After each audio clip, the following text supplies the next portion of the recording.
Good evening and welcome back. Tonight, we're exploring one of the most beloved traditions in Chinese culture, the story of the Zodiac. Where did the 12 animals come from? And why are they arranged in this particular order?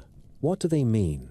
And how have they shaped the way people thought about time, destiny, and character for centuries?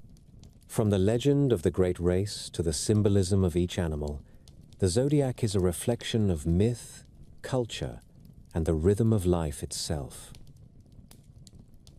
As always, I'd love to know where in the world are you listening from and what time is it for you? If you like this channel, please consider supporting it by commenting and subscribing.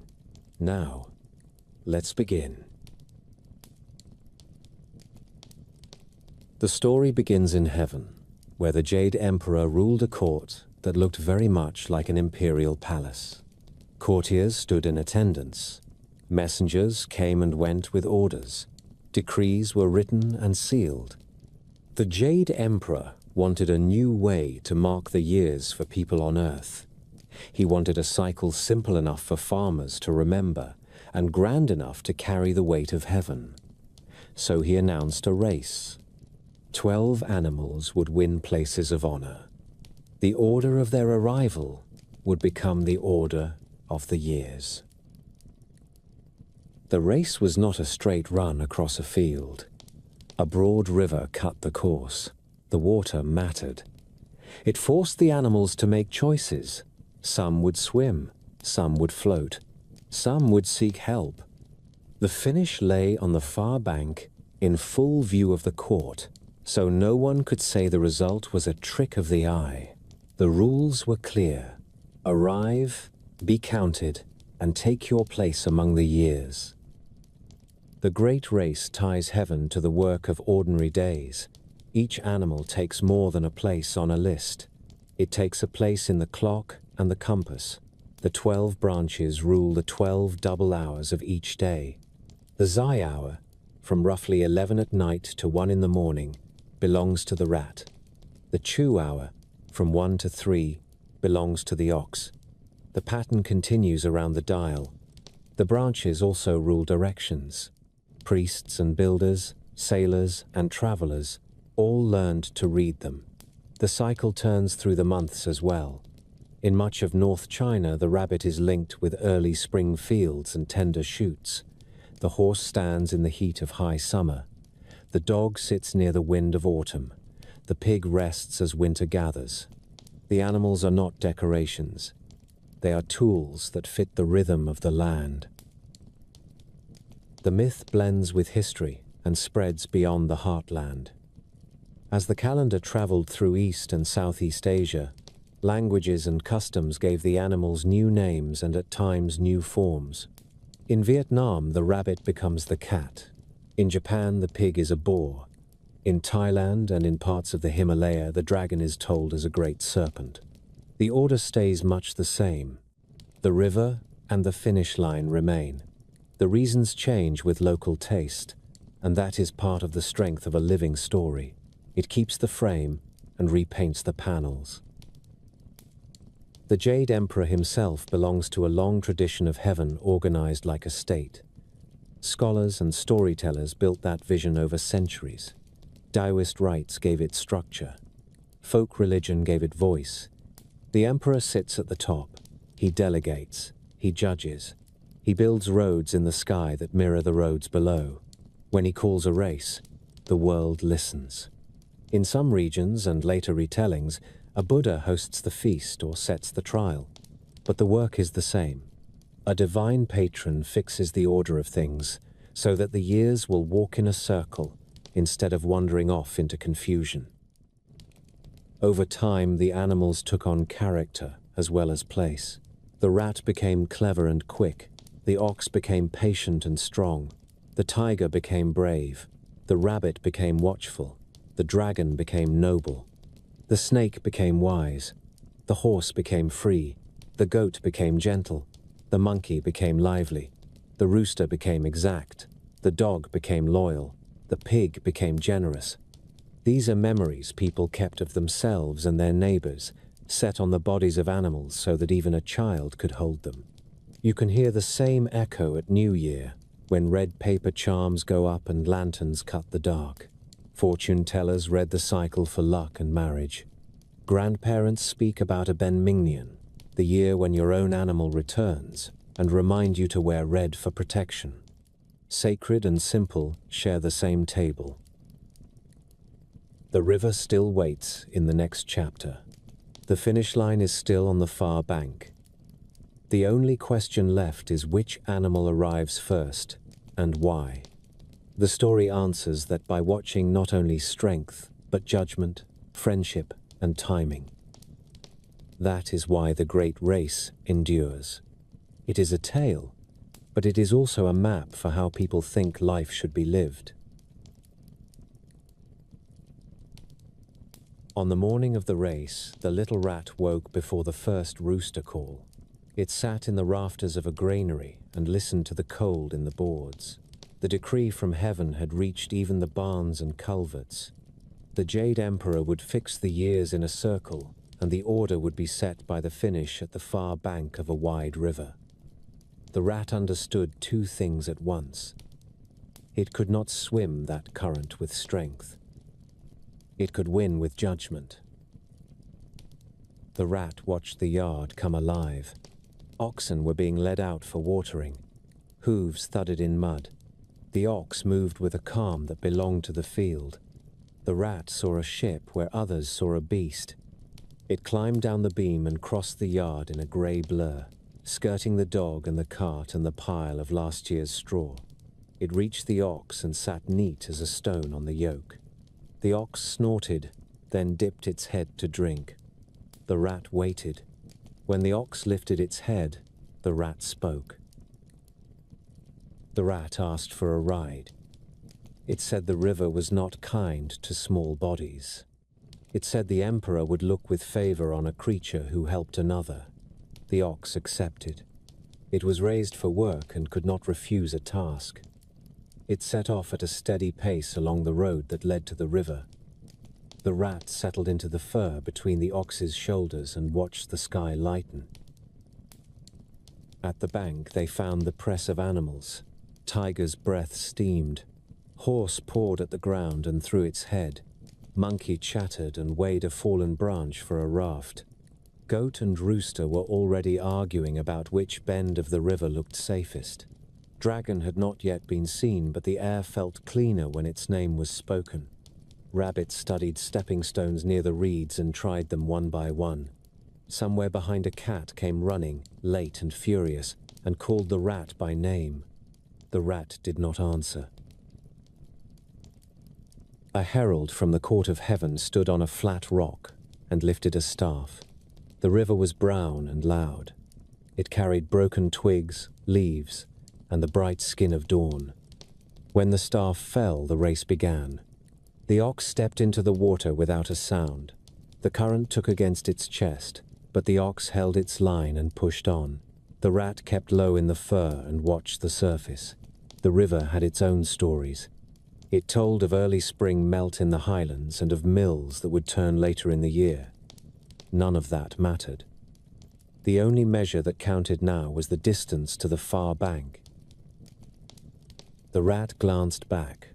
The tiger was swimming with a clean stroke, head high, eyes sharp. The horse kicked hard and gained each time the current tried to push it sideways.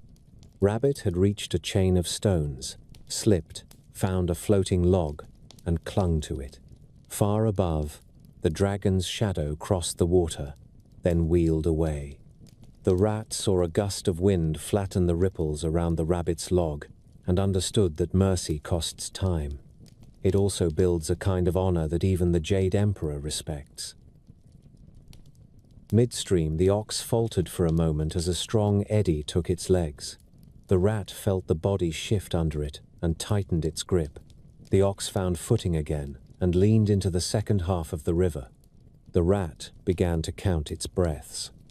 It knew from the taste of the air that the bank was near.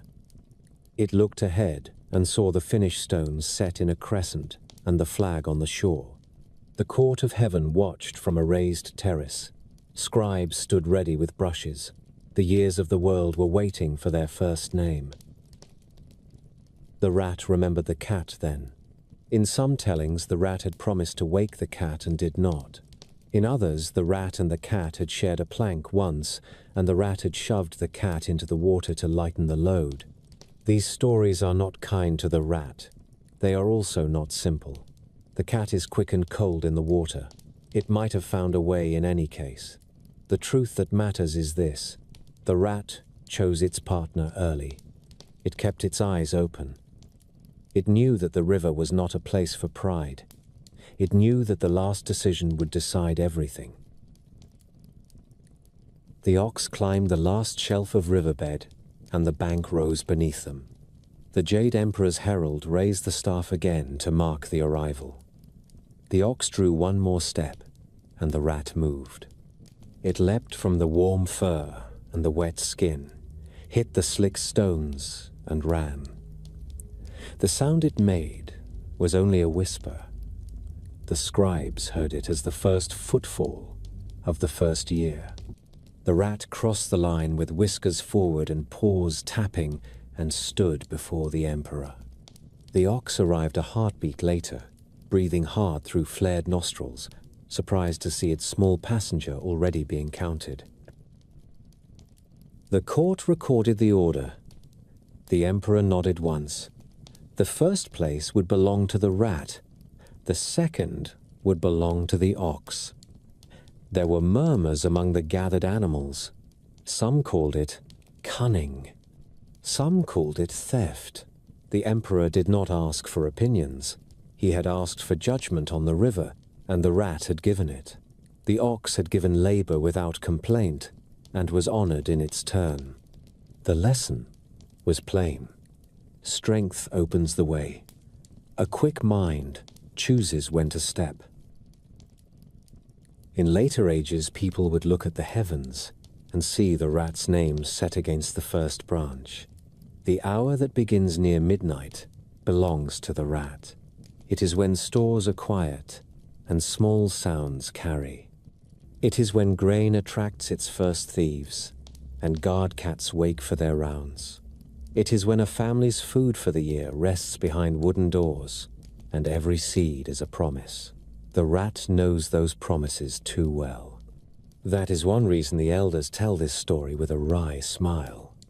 The animal that steals the granary took the first year. It did so in the sight of heaven, and by the rules that heaven set. A farmer may not trust a rat near his rice, but he will nod when he hears how the little creature won its place. When the rat bowed to the emperor, it did so without a single word of apology. It had not pushed another from the bank. It had asked for help, and it had kept its balance. It had chosen the moment that all races turn upon. The ox accepted the result.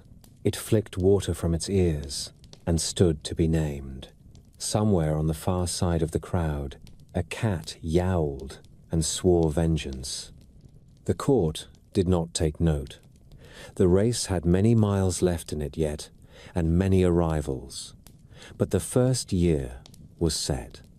It would always be the year of the rat, counted first in markets, in marriages, in temple registries, and on red paper slips that mark the turn of the calendar. In this way, the rat began the cycle and fixed the tone of the tale. Begin with the old clock, the one that does not hang on a wall but moves inside the night. The first double hour of every day belongs to the rat. It begins a little before midnight and carries you past the seam where one day becomes the next. In villages, the time was once kept by sound and habit. Dogs settled, lamps guttered. A lonely cartwheel might creak somewhere on the road. Behind closed doors lay the grain that a family had threshed and dried and stored with care. This was the hour when a small sound at the granary could turn a whole house alert. Call it the rat hour because that is when hunger and watchfulness meet. The ancients called that hour Z. They paired it with the rat when the old counting marks of the calendar took on animal names. The rat is first in the order, and there is a logic behind that crown.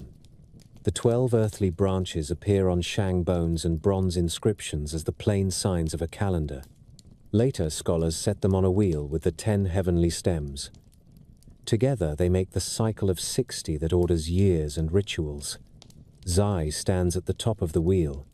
When the branches became animals, Zai became the rat and kept that high place. The cycle still begins with the rat. It begins at midnight and in winter. A new day is born in darkness. A new year is born in cold.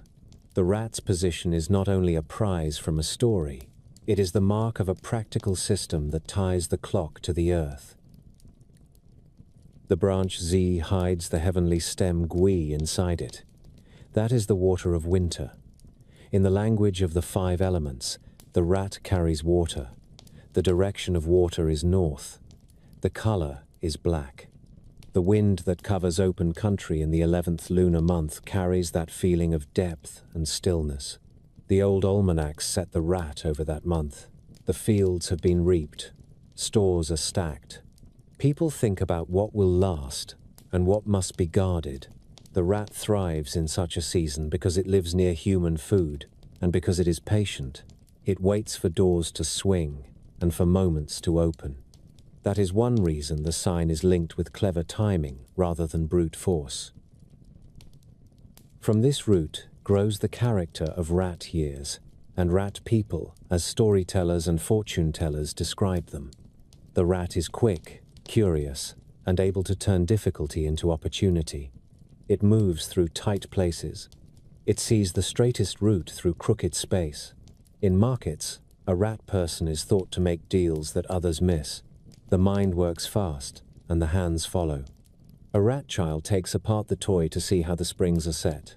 A rat elder knows where the extra rice sack is kept and how to stretch it through a hard season. None of this is mystical. It is the way families talk about the small strengths they admire and the small faults they forgive. The old imagination, which is usually practical, gives with one hand and warns with the other. The rat is praised for resourcefulness and scolded for opportunism. A well-known saying mocks a mouse that dashes across the street while everyone shouts to strike it. The joke lands because people know how often a little thief gets underfoot when food is scarce. Another saying tells that a sudden rise in rats foretells a good harvest. Rats multiply when granaries are full, so their numbers become a backhanded compliment to the year's labor. Put those two together and you get the way the rat lives in the Chinese mind. It is a clever neighbor who benefits from your prosperity and who must be kept in line by good locks and a sharp cat.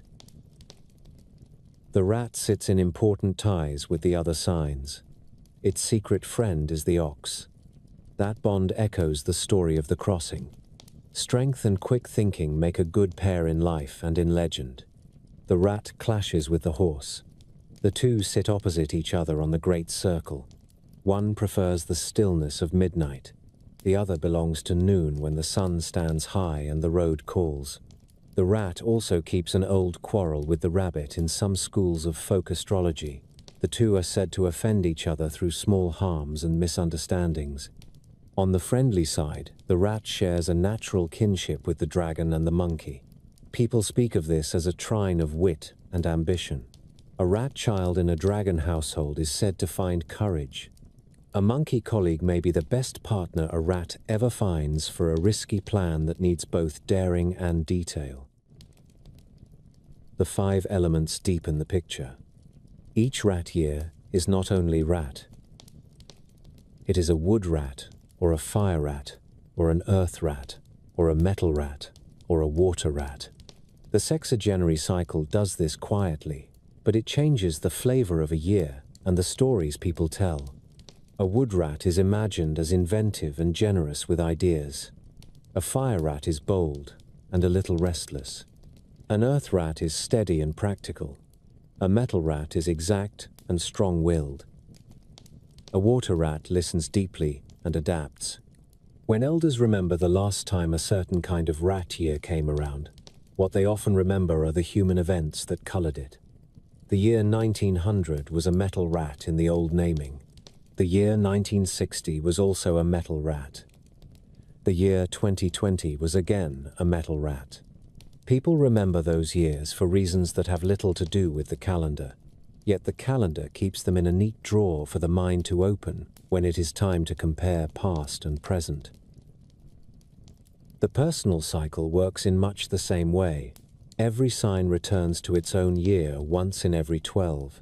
That return is called one's life year. Families will tell a rat to be careful when the rat year comes back around. They speak of the conflict with the spirit who governs the year. A simple cure is to wear red.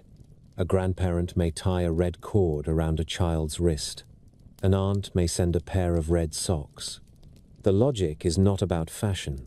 Red guards and steadies. It draws friendly eyes toward you and keeps trouble from looking too closely.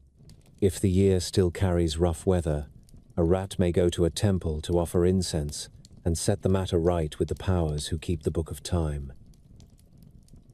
The rat has an odd place in art because it stands at the crossroads of fortune and mischief.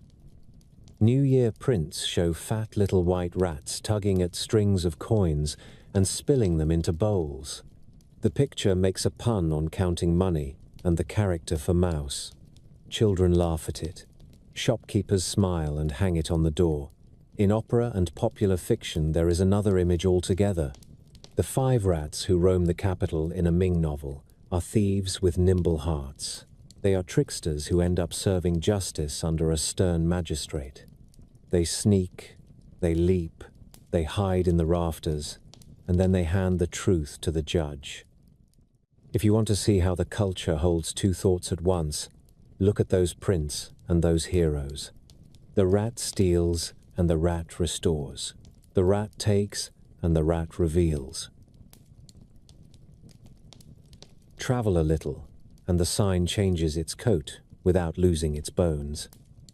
In Japan, the mouse often attends Daikokuten, the god of wealth and grain. A small white mouse sits at the base of rice bales and looks plump as a promise. In Vietnam, the rabbit becomes a cat, but the rat keeps its place at the head of the line. Folk painters in Hanoi have made comic wedding scenes with rats borrowing human customs. These are jokes about appetite and status that do not age. In northern China, some New Year woodcuts also show a rat wedding with lanterns, pipes, and sedan chairs. The joke again is not cruel. It is simply a way to talk about plenty and vanity and the things that happen when a creature follows its desire too far. The rat touches medicine and the body as well. Traditional doctors map the hours of the day to the organs. The rat hour belongs to the gallbladder, and the hour after to the liver. This is less science than wisdom passed down by watchers of the night. They say the gallbladder makes brave choices at midnight, and the liver smooths the blood before dawn. Whether or not a doctor today would say the same, the idea places the rat at the hinge where courage and prudence speak to each other. Marriage books and fortune books give the rat a voice in the house. A rat husband is said to be a planner who watches the pantry and invests the spare coins. A rat wife is said to be exact with accounts and quick to see a bargain at the market. These are only old sayings, but they come from a long habit of reading character into the animals that mark our years. A match between a rat and an ox is praised for balance. A match between a rat and a horse is watched for heat and quarrel. The wise reader takes all of this as guidance for temperament rather than law. Because the rat opens the sequence, rat years often carry a mood of beginning. New businesses launch. Students try their first examinations. Families speak about rearranging rooms and starting small ventures. If a year is hard, people remember that the cycle has only just begun and that strength will gather as it turns. If a year is lucky, people say the clever little animal has brought wind to their sails. Either way, the rat gives the calendar a nervous energy that moves the mind from the past into the work of the present. In temples, the rat does not receive the kind of devotion that the dragon or the tiger draws. yet it appears at the corners of many rituals. A rat carved into a beam near the granary altar is both a warning and a charm. A tiny figurine tucked beside an image of the kitchen lord reminds the household to guard the stores and to be smart with oil and grain. In city shrines, the zodiac wheel turns under the hands of worshippers who press a coin to their own animal and then to the one they hope will be their ally. The rat is always touched first because it sits at the top. Beginning any prayer involves the small courage to start. The rat owns that courage. If you want the rat in a single picture, put it back on the shoulder of the ox. It is not beautiful, it is quick. It knows how to climb and how to hold on. It understands the worth of a favor returned.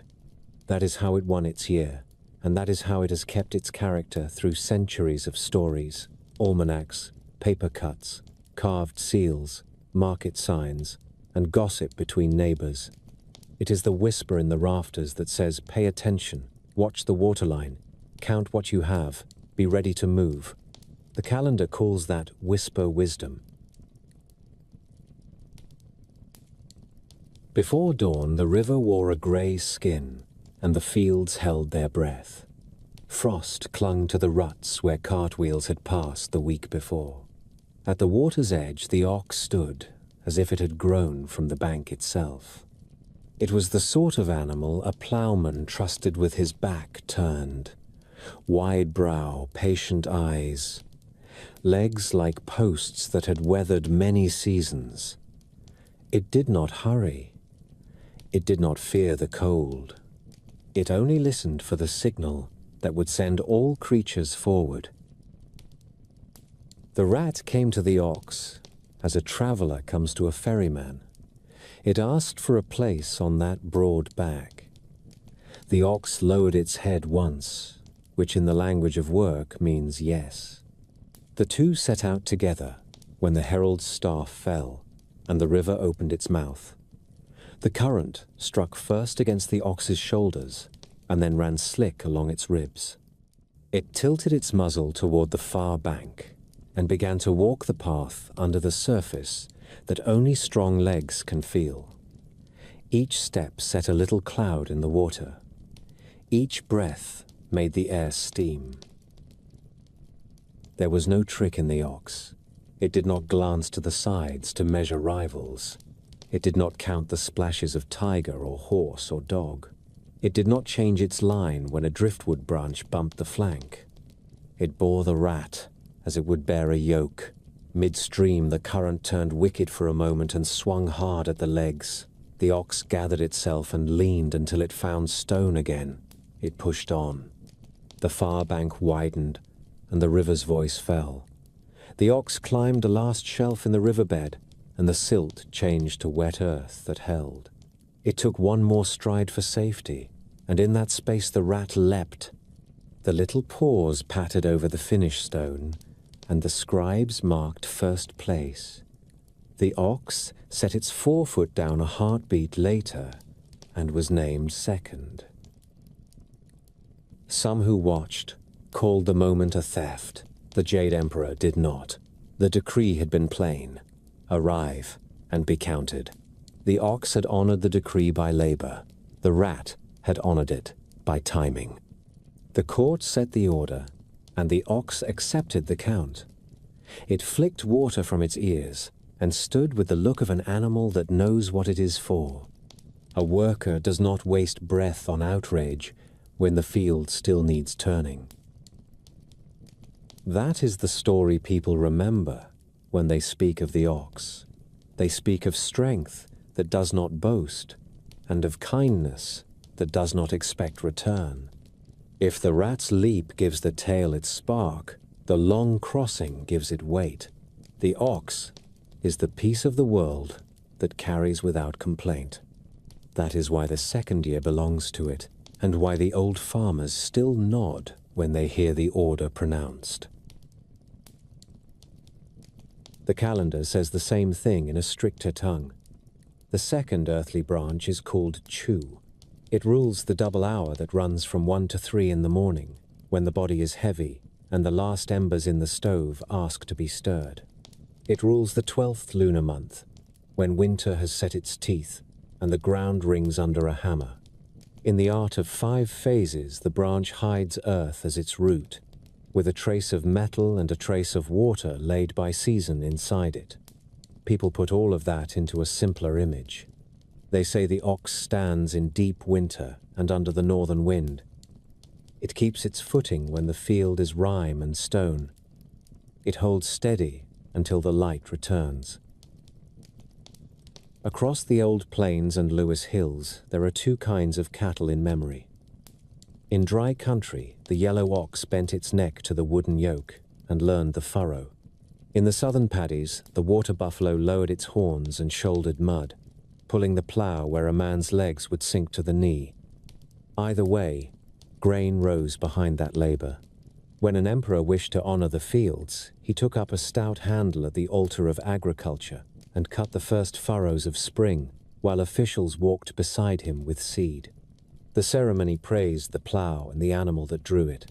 When a village wanted a word for a person who carried more than his share, it called him the old yellow ox, and everyone understood the respect being offered.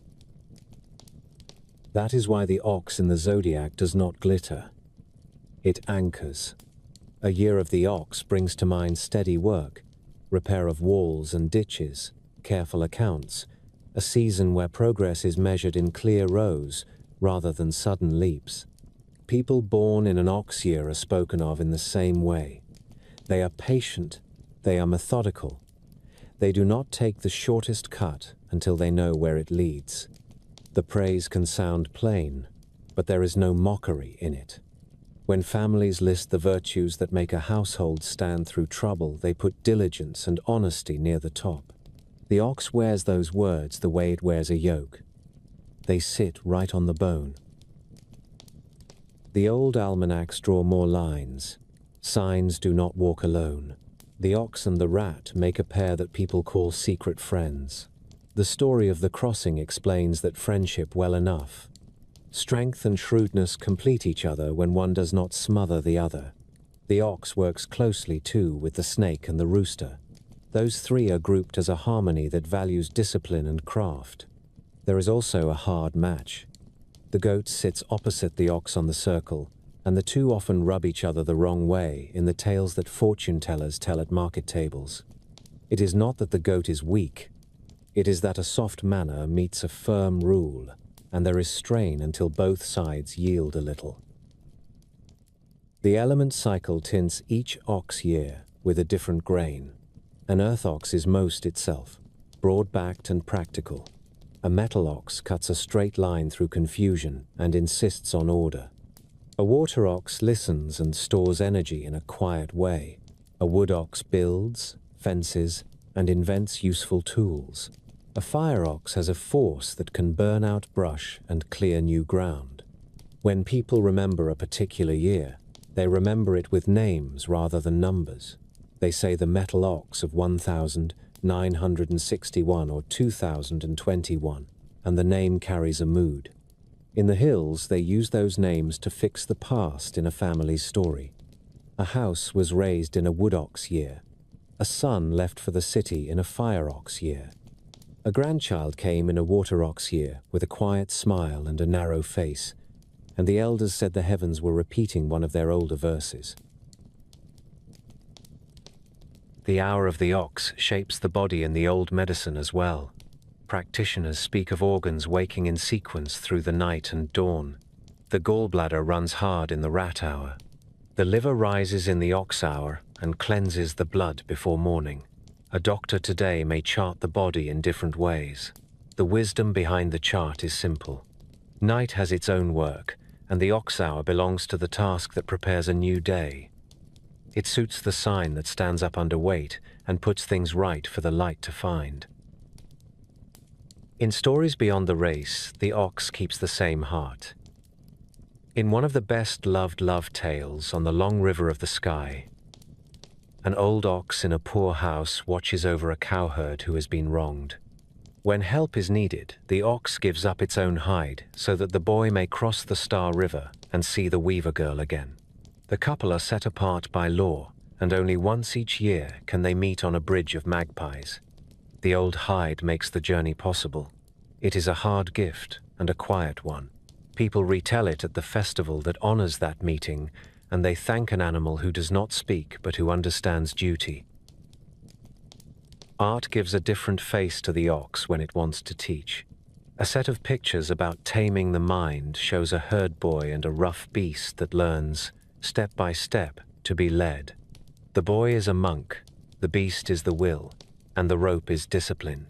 In the last picture, the ox is gone, and the boy sits in the shade with a smile that says the hardest work is learning how to do no harm. Even in a parable where the animal is only an image for the mind, the qualities assigned to it are the same. Strong, stubborn, capable of good if guided, capable of ruin if left to break fences and trample seedlings. The lesson is old and domestic. It asks for patience that lasts. Household speech proves how close the ox stands to ordinary life. Parents praise a child who works without complaint by calling her a little ox. That is not poetry. It is the way a family hands down an expectation. Managers in noisy offices keep a phrase for a colleague who keeps the shop running when others are asleep. They call him an old yellow ox and mean that he is the reason the doors open each morning. These are not the bright compliments of a festival. They are the slow compliments that keep a roof from leaking. The ox holds a place in money talk as well. Merchants and traders borrowed the animal for their metaphors. When grain is moving and markets rise, voices say that the mood is bullish and horns are up. When prices fall and fear breeds more fear, they speak of bears.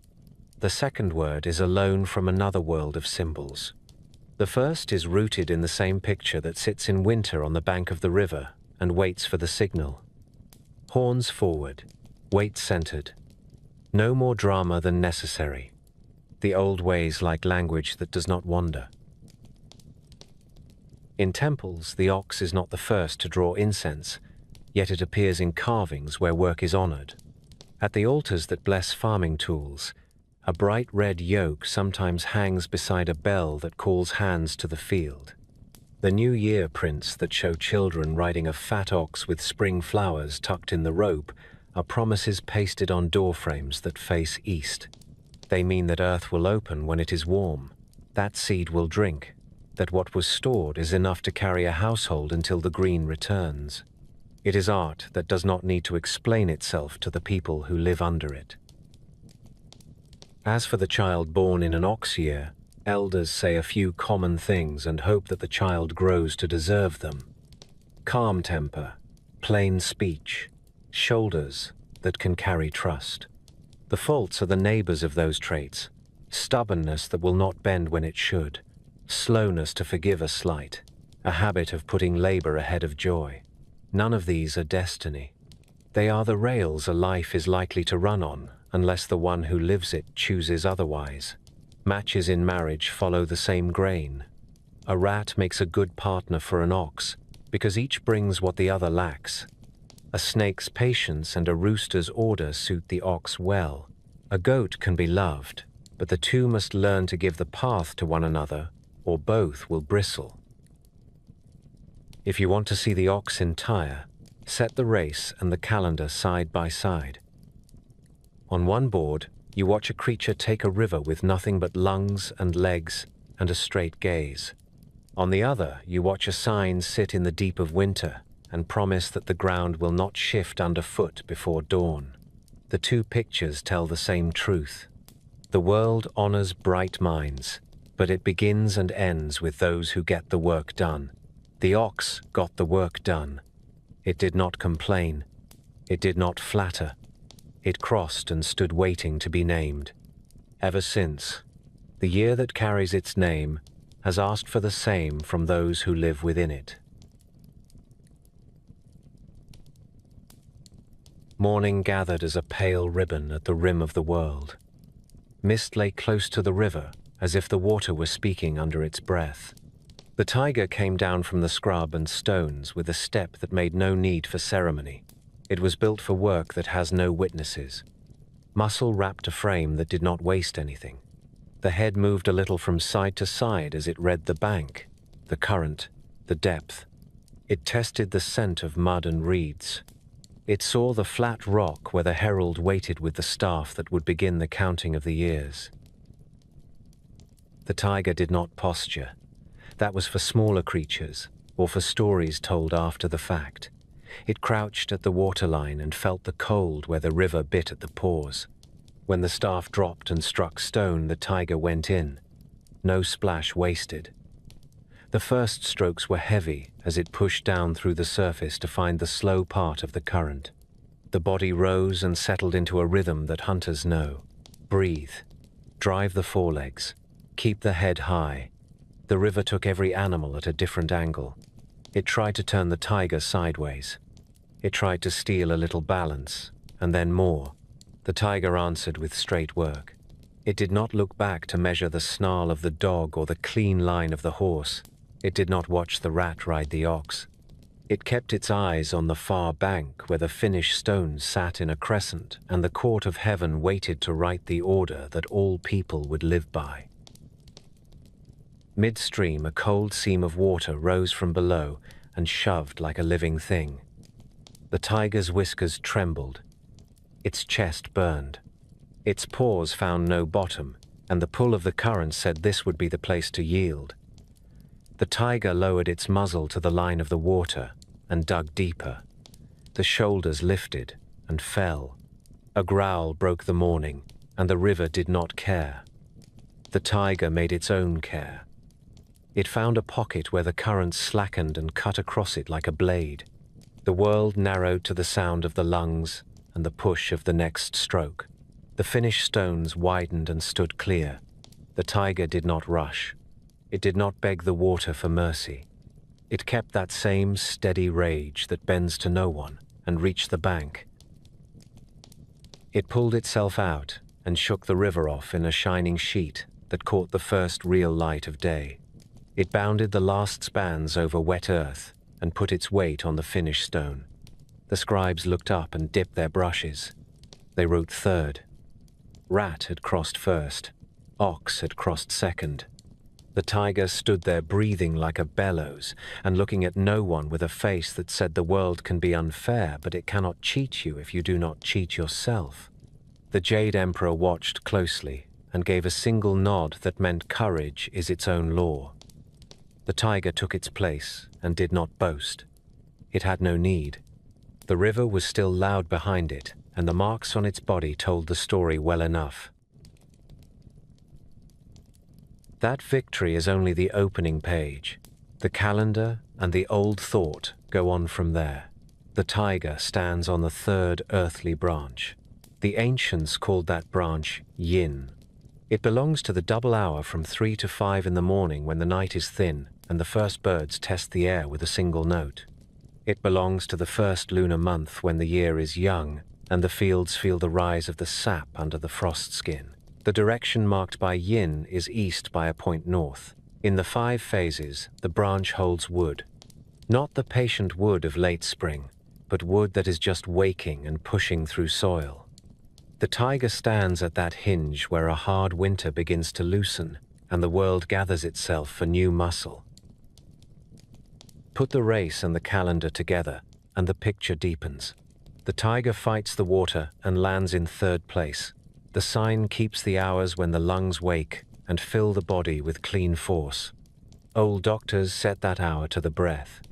They say this is when the chest should open and the mind find its first clear thoughts. The men and women who rose before daylight to cook or to set a blade on a plow knew all of this without a chart. They breathed in the cold and felt the lungs answer. The tiger writes that answer into the clock. A year of the tiger brings a mood people recognize. It carries noise and movement. It tests what is weak. It crowns what is bold. That is how families talk about it over tea and in the market when they speak of what is coming. A child born in a tiger year carries the same weather in the stories people tell about character. Brave. Impulsive at times, honest to a fault, Quick to defend, quick to forgive once the pelt lies flat. The praise can sound like a drum, so can the warnings. A tiger temperament may run ahead of thought. It may leap when the river is deeper than it looks. No one believes the calendar rules a life. They do believe that names help us hold what we already notice about ourselves and about others. The tiger's name holds courage. The tiger has companions and adversaries on the great wheel. Its best work is done beside the horse and the dog. Those three are spoken of as a harmony where zeal, endurance, and loyalty braid into a cord that does not break. The tiger sits across from the monkey on the circle. Stories make them quarrel because cunning can sting pride, and pride can step on a joke. The hidden ally of the tiger is the pig. The two share a simple trust that is worth more than a show of force. These pairings are the old way a village barber or a temple keeper would pass an hour with a client, reading from the almanac and speaking plain truth through symbols. Each tiger year wears an element, and the element colors the stripe. A wood tiger builds, plants, and cuts paths through stubborn thickets. A fire tiger burns hot and can clear ground fast when the work needs it.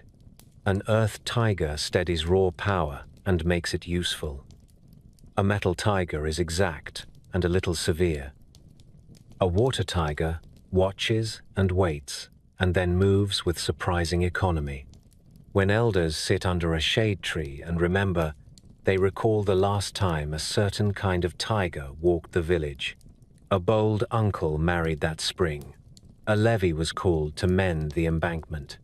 Two cousins quarreled and made peace before harvest. The memory is not science. It is the way communities make sense of time through shared images. The tiger is not only a name on a page, it walks in law and in the signs of authority. Armies once moved when a commander showed a bronze token shaped like a tiger that matched the half kept by the court. The two halves fit, and men took that fit as proof that the bearer spoke for the throne. That token was called a tiger tally. Place it next to the animal that swam the river, and a line runs through both. The state chose the tiger to stand for power that moves without fear. People wore the same thought in their homes in humbler ways. A newborn went out in a cap with a bright tiger face stitched across the brow. Small shoes with little ears and painted whiskers set a child's feet on the path of a protector. Mothers said the tiger would frighten the things that hunt the weak. They told the child to be as brave as the picture on the cap. Walk through markets at New Year, and you will see another face of the tiger. Paper prints show it stepping through pines with its tail set in a strong curve, and its eyes bright as coins. The mark for king glows on its forehead. Artists have painted that line so often that the brain sees it even when the brush has not cut it in. Shopkeepers paste those prints on doors that face a cross street where drafts run and troubles slip in. Children do not need the lecture that hangs behind the charm. They shout and laugh and point, and learn the lesson later by the way. Adults touch the paper with a finger each time they pass. The tiger walks in story as test and as teacher. A man who boasts of his strength meets a striped cat in deep woods and learns what pride costs. A hunter hears a cry and finds a cub tangled in a root and takes it home and raises it, and later must choose between love and safety when the grown animal shadows the yard. A magistrate hears a case where villagers swear they saw a man change into a tiger in a storm. He must choose sense over fear and still keep the village from harm. In all of these, the animal is more than a killer. It forces people to speak clearly about duty and risk. No one who has heard a tiger's cough in bamboo will call it an allegory. Anyone who has lived through a hard season will know why the creature became a measure of human courage. There is another tiger in the sky that does not belong to the 12-year cycle. The white tiger of the west rules 1/4 of the heavens and stands for autumn and metal and the setting sun. People sometimes mix the two. The one written in the calendar is the spring tiger that carries wood. The one carved on shields and on the flanks of drums is the western tiger that escorts armies home. They are kin by shape and by mood. They are not the same herald. It helps to keep that distinction if you want the old thought to stay sharp. The sign keeps households busy when it returns in a person's own year. Elders call that the life year. They say the ruler of the year notices you more when your own animal sits on the throne of time. That can bring luck. It can also bring tests. A red thread on the wrist, a red belt, a quiet visit to a shrine that keeps memorial tablets and incense. Any of these are ways to say, I will bear what comes with steady heart. A tiger does not ask for a lighter year. It asks for a fair fight and clear sight.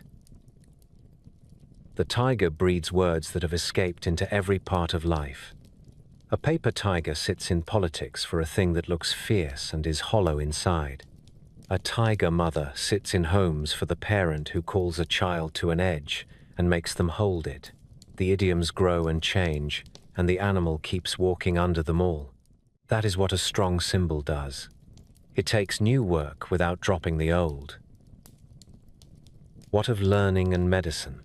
The hours of the tiger wake the lungs. People who rise then know the taste of cold air when smoke is thin and roofs are still.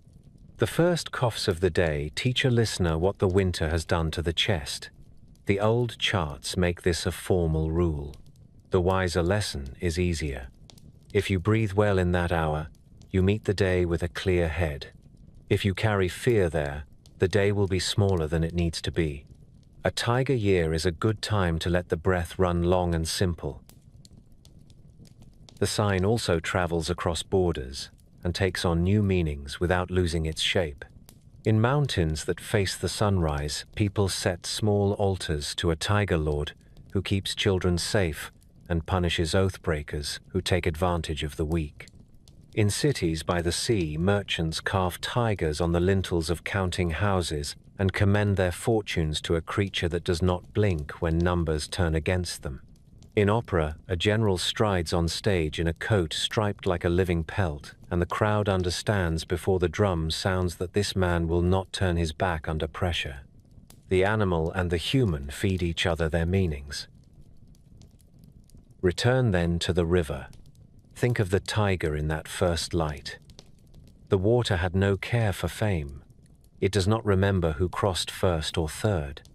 Heaven remembers, and people remember, and the order of years engraves the memory in the way markets open, and contracts are dated, and children ask what animal they are.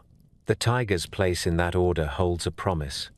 When the current grips you stronger than you had guessed, you do not argue with it. You draw breath, you find the quiet in the noise, and you push until you feel the bottom under your feet.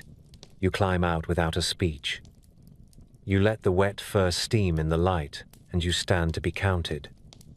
That is the tiger's doctrine, and it is plain enough to live by.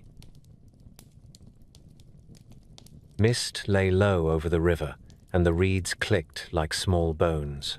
The rabbit studied the water the way a careful farmer studies a new field. It did not pretend to be a swimmer. It did not carry the weight of an ox or the fury of a tiger. It had a quick mind, light feet, and a sense for margins. It searched for a line that did not ask it to be what it was not. Near the bank, the rabbit found a scatter of stones. Some showed only a thin lip above the current.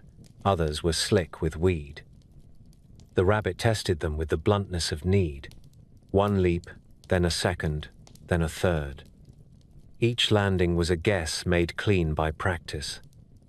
A wrong guess meant a soak and a slow end to the day. A right guess meant another breath and one more length of river behind it. The rabbit slipped once and caught itself with a twist that would have snapped a heavier animal. It waited for balance to return and kept moving. There is courage in that kind of patience. It is not the roar on a battlefield. It is the breath a worker takes before lifting again. Midway, the stones thinned. A darker ribbon of water cut across the rabbit's path, and the current lifted foam as if it had teeth. The rabbit scanned the surface for some mercy that did not look like mercy. There it was, a log spun from a flood upstream, turning slowly toward the reeds. The rabbit leapt, and the bark took the claws. The log rolled. The rabbit crouched and rode it like a skiff no one had carved. For a time, the river had its will. Then a clean wind came down the channel and pressed a hand to the water. The log steadied and drifted toward the far bank as if guided. The rabbit looked up and saw a shadow pass above the mist. Later, the dragon would say nothing about it unless asked, and even then, only nod. The Jade Emperor saw the truth and did not object.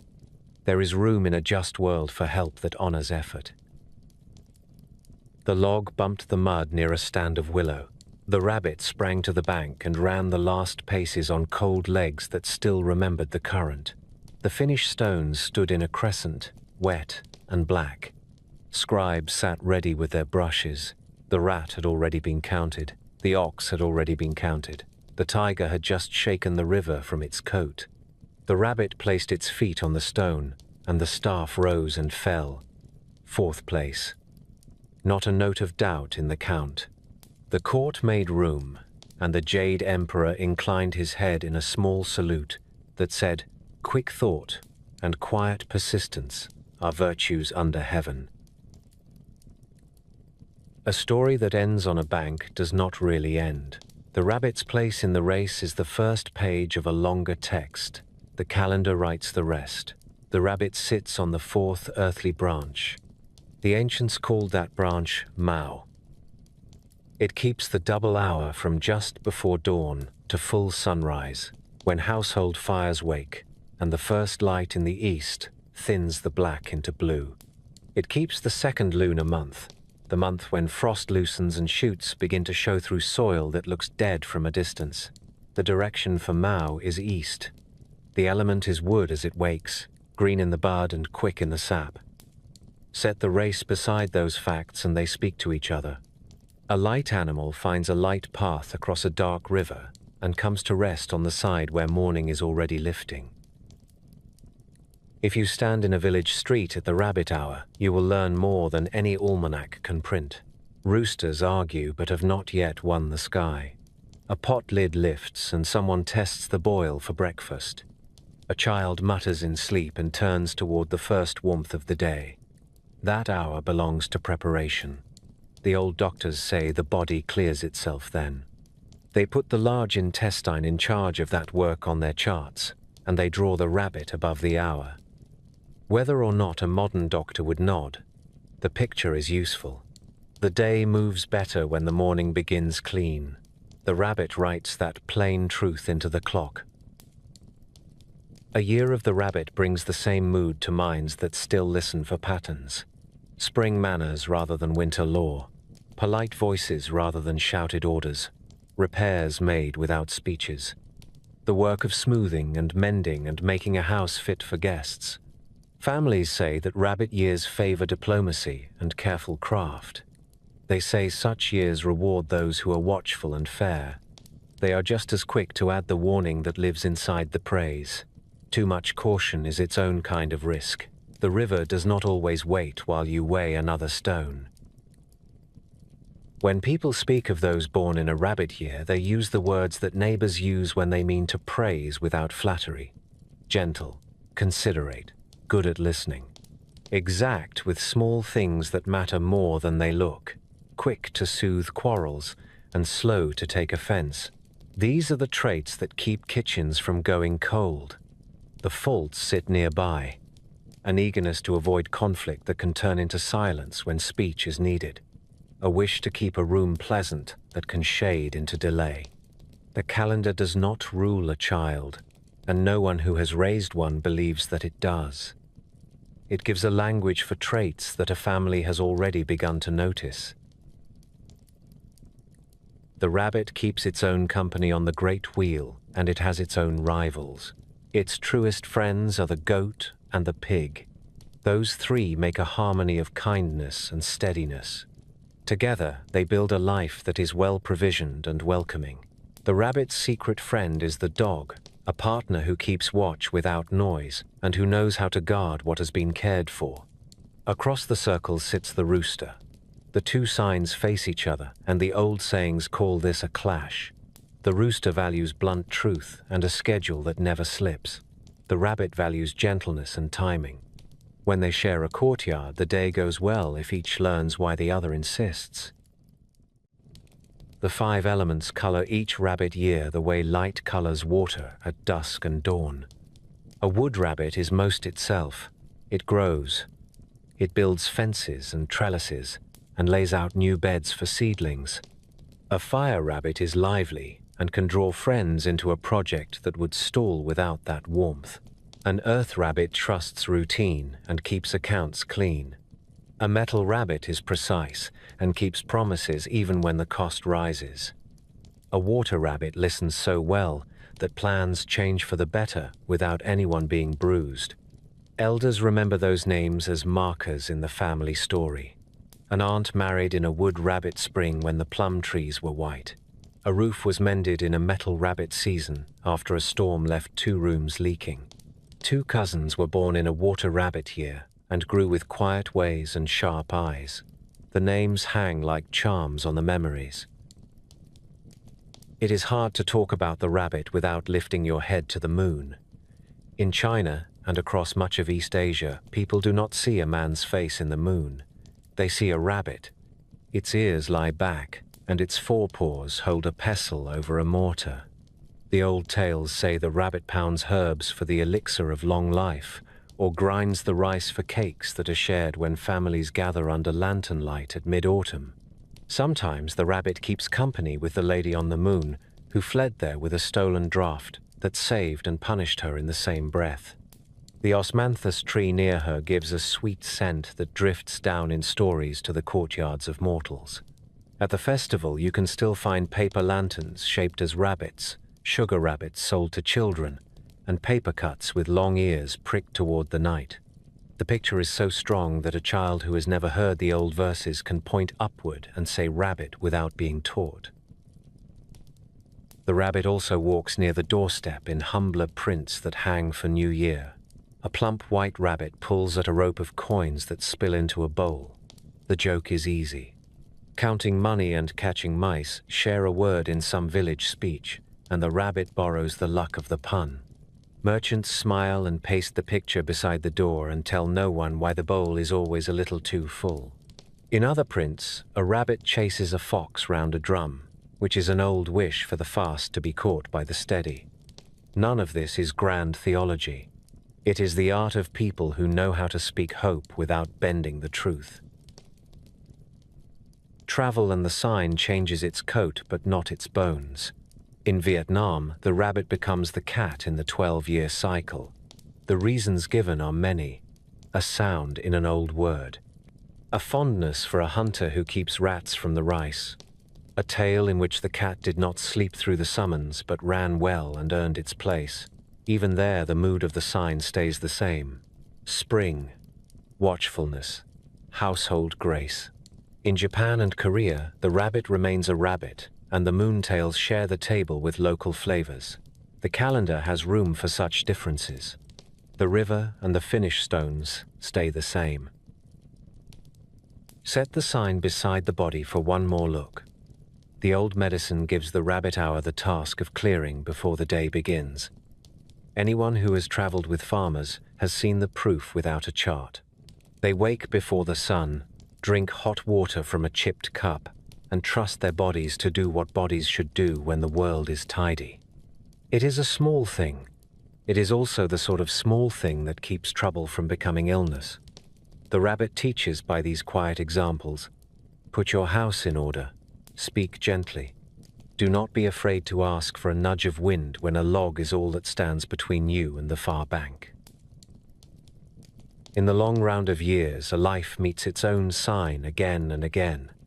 When a rabbit reaches a rabbit year, elders call it the life year. They say the guardian of the year looks more closely at you then. Some say that is luck. Some say it is a test. Either way, the advice is the same. Wear a band of red. Tuck a red thread about your wrist. Visit a temple and light incense for balance. Red does not solve fate. It steadies the heart. A steady heart is often enough. Return to the river for the last lesson. The rabbit did not pretend to be a swimmer. It chose stones and a log and the wind that a kind neighbor lent without asking for thanks. It reached the bank and took its place without a speech. Later, it would come to stand for the hour when chores begin, and for the month when seedlings appear. It would sit in the east where the light is born, and it would keep company with the moon. It would be praised for softness, and sometimes scolded for it. All of that is fair. The sign earns both responses. It reminds you to be alert without being hard, to be helpful without being loud, to keep your promises to the small things that make the day flow clean. The morning of the race broke clean and bright, and cloud banks rose like palaces over the far hills. The dragon moved within them, its long body curled and uncurled, with the ease of a river that has learned the sky. Horns caught the first light. Whiskers trailed like threads of rain. The dragon heard the summons as every creature did, and it answered without delay. To cross a river was nothing for a being that rode the winds. It could have gone straight for the finish stones and taken the first place without a fight. It did not. The dragon looked down and saw that the world below was thirsty. On a plain far from the court road, farmers stood between cracked furrows and lifted their palms to a sky that had forgotten them. Cattle ribs showed through hide. Seed lay in sacks with no promise. The dragon coiled once in the high blue and drew a breath that tasted of ice and thunder. It brought its body low and opened the rain. Water fell in long ropes. Dust leapt and darkened. Children ran to the eaves and stuck out their tongues and laughed at the first cool drops. The fields drank. The dragon watched until the lines of the soil changed color and the smell rose from the earth like a prayer answered. Only then did it turn toward the river where the race had begun. When the river came into view, the dragon did not drop straight for the stones. It saw a log turning slowly near the middle current. It saw a small animal crouched on that spinning bark, with claws dug in and eyes fixed on the far side. The rabbit had found a path that suited its size, but the water still claimed the right to choose. The dragon folded its body and passed low. A single beat of its coils laid a steady wind over the water. The log checked its spin and edged toward the reeds that marked safety. The rabbit would never be sure later what hand had steadied the world for those few breaths. The dragon did not call out. It had already spent its strength where it mattered most. By the time the dragon rose clear of the reed tops, the rat had already reached land. The ox had already set a hoof on stone. The tiger had burst from the river and climbed like a strip of living bronze that shed water with each step. The rabbit had just gained the bank and was running light on wet legs that still shook. The dragon's shadow crossed the court as it came down. The herald raised the staff. The scribes dipped their brushes and wrote the 5th mark. The Jade Emperor watched the dragon carefully and asked it why it had not taken the first place. The dragon replied that there were people who needed rain and a smaller creature that needed a breath of wind. The emperor nodded once. It was the nod of a ruler who knows that order without mercy rots from the core. The old calendar fixes the dragon in its place with the same calm hand. The 5th earthly branch is called Chen. It holds the double hour from 7 to 9 in the morning, when light has fully come and smoke rises straight from hearths. The branch belongs to the 3rd lunar month, when the cold truly weakens and fields open to the first serious work of spring. In village speech, this is the time when a plowshare first bites clean and when the first thunder walks the ridgeline. People say the dragon rolls in the clouds then and calls up warm rain that coaxes seed to split. The hour, the month, and the sign lean together like three beams that carry one roof. The dragon in the Zodiac is not the only dragon in the old sky. There is also the azure dragon of the east, a great guardian that rules a quarter of heaven and keeps company with spring, with the rising sun, and with the element of wood. Temples paint it on walls that face the morning. Soldiers sew it on banners. Astronomers set its stars on the chart and point them out to students who squint at night until the shape becomes plain. The calendar dragon and the azure dragon share a mood and a season. One lives on the wheel of years. The other marches in the firmament. It helps to hold them apart, even as you let them call to each other across the threshold between earth and sky. Everything about the dragon in Chinese thought bends toward water made kind. The dragon kings rule the four seas and the long rivers that pour from the mountains. Their courts sit in palaces of coral and shell that fishermen see in dreams after long days on rough water. When a province suffers drought, the people carry images of the Dragon King through the streets and sing for rain. Priests write petitions. Farmers line the road with jars and dip branches to wet the dust when the first drops fall.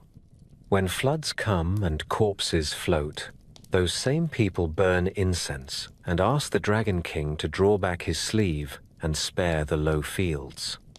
A dry almanac could say only that the dragon represents the water that sustains life. The life lived under that almanac knows the weight of that statement and knows the difference between a prayer that works and one that does not. The dragon stands for more than weather. It stands for the right to rule and for the burden that follows that right. Emperors called themselves True Dragon and Son of Heaven. They wore robes thick with coiling bodies that grasp flaming pearls. Those pearls look like round clouds, but they mean wisdom or fate held just within reach. Court painters set 5 claws on an imperial dragon to mark power that no other hand could claim. Officials wore 4 claws. Common people sewed 3 claws when they wanted to use the symbol and yet live in peace. Palaces raised 9 dragon walls that held glazed bodies in bright blues and greens and yellows. The number 9 belonged to the dragon and to the throne. You could see it in steps, indoors, in the rows of nails that studded the main gate. None of this needed an explanation for those who walked under it. They understood that a state is a creature made of breath and bone, and that it needs a shape to inhabit. The dragon was that shape. It promised power held in check by grace. The dragon lives in small things too. New Year brings dancers who hold up long bodies made of silk and bamboo. Musicians beat a deep drum that marks the spine. The head dips, the tail whips. The whole creature climbs a pole to pluck a bright ball that hangs like a star within reach. The dance is not a trick for children alone. It is an old rehearsal of the bargain between people and their luck. If you move together, if the drum holds steady, the dragon will bless your street and your ledger. Down by the water, another kind of body waits for the shout that starts the race. Boats shaped with raised heads and open jaws flash their paddles and throw spray. These races honor a poet who chose an honest death when his state fell to corruption. In many places, they also honor the river spirits who keep the banks from breaking in the hard months. Rowers will swear they hear the sound of a hidden tail directing the current under their keel. Ambition climbs under the dragon's eye and is not always punished for it. In the north, a story tells of a single rapid in a narrow gorge. Carp fight their way upstream and leap against that fall. Most fail and fall back in a flash of scales. A few break the crest and do not return. People say a carp that clears the dragon gate becomes a dragon.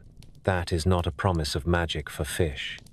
It is a promise for students who sit under a poor lamp and copy characters until their fingers cramp, and for traders who carry goods over a bitter pass and finally reach a market that pays fairly, and for any worker who keeps faith with a long plan. The dragon keeps that story because it understands work that looks impossible from the ground and turns out to be the right path when seen from above. The dragon leaves its mark on stone and metal as if it had 9 hands. Carvers speak of 9 sons of the dragon who each love a different task. One settles like a heavy turtle and holds a stone tablet on his back at the entrance to a hall where laws are posted. One crouches on the eaves and watches the horizon for the kind of wind that tears roofs. One curls on the lip of a great bell and loves the clangor that calls a city to witness. One sits like a lion on an incense burner and drinks the smoke that rises from cedar and sandalwood. One bares his teeth on a sword guard and promises that the blade inside hates injustice. The lists vary and the names shift with province and school. The idea holds. Power teaches children its uses by setting guardians where a hand reaches for a tool or where a household breathes. Look at the dragon itself as artists have known it. It has a deer's antlers and a camel's head. It has the eyes of a demon, the neck of a snake, the belly of a clam, the scales of a carp, the claws of an eagle, the paws of a tiger, the ears of a cow. It carries no wings, yet it flies among clouds without effort. It breathes out mist. It coils and uncoils in patterns that woodcutters and embroiderers have repeated for more generations than memory can hold. The point is not a catalogue of parts. The point is a lesson about what a people find noble. A dragon is a body made of other virtues: courage, speed, patience, keen sight. It breaks the need to choose one at the cost of the others. It says a ruler can carry all of them if he remembers that rain heals more than thunder ever will. The Zodiac keeps a quieter school beside the grand one. A person born in a dragon year is spoken of with a smile that can hold pride and caution at once. The praise comes first, confidence that lifts others, a sense for leadership that does not rely on shouting, warmth that can fill a room and turn enemies into partners. A taste for large plans, a dislike for pettiness. The warning is simple. Pride grows fastest when it is fed by applause. If a dragon forgets to ask where the rain falls, it can dry its own fields while busy watering someone else's. Families use the old talk of signs to say these things without unkindness. They know a child by watching, not by reading, but the names help them tell what they have seen. The dragon returns to each life every 12 years, as every sign does. When it comes back to its own people, elders call that the life year. They warn that the ruler of the year sees you more sharply then. They tie red threads around wrists and send red belts to nephews who live far away in new cities. They remind their own to visit a temple, to light incense, to make a small offering that keeps a balance. No one mistakes this for a law of nature. It is a habit that steadies the heart. A steady heart can carry much weight.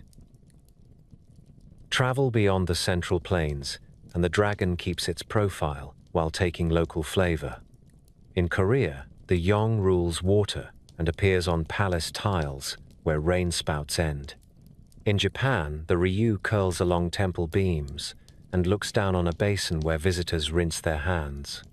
In Vietnam, the dragon's body elongates even more, and kings traced their authority to creatures who rose from the Red River. Everywhere in these wide lands, the dragon carries life to the fields and authority to the court. Everywhere children learn to draw it before they learn to write their names. Set the dragon once more beside the river and the finished stones. It could have taken the first place. It offered rain. It gave a breath of wind to a small neighbor who needed it. It arrived fifth and did not darken with regret. The order that began on that bank has held for the reckoning of days and contracts and birthdays. The tail hid a rule inside its bright hide. Power earns respect when it bends to help without being asked. The dragon has worn that rule well. When people paste a new print on the door at New Year, when a robe with coiling bodies hangs by a shrine, when a parade of schoolchildren lifts a long papier-mâché head and laughs at the way it dips and turns, they keep the dragon alive because they hope to keep that rule alive. If you want the dragon in one breath, say that it is might turned toward care. Say that it crosses a world that begs for rain and does not close its ears to those voices. Say that it reaches the finish with no complaint and accepts a place that leaves honor for others. A child can understand that. So can a minister of state. The lesson scales to both.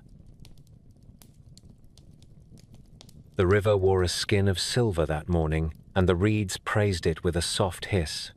The snake lay in that thin world between water and grass where most eyes do not look.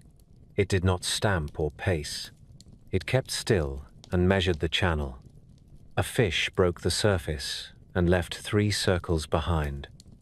The snake watched those circles widen and fade.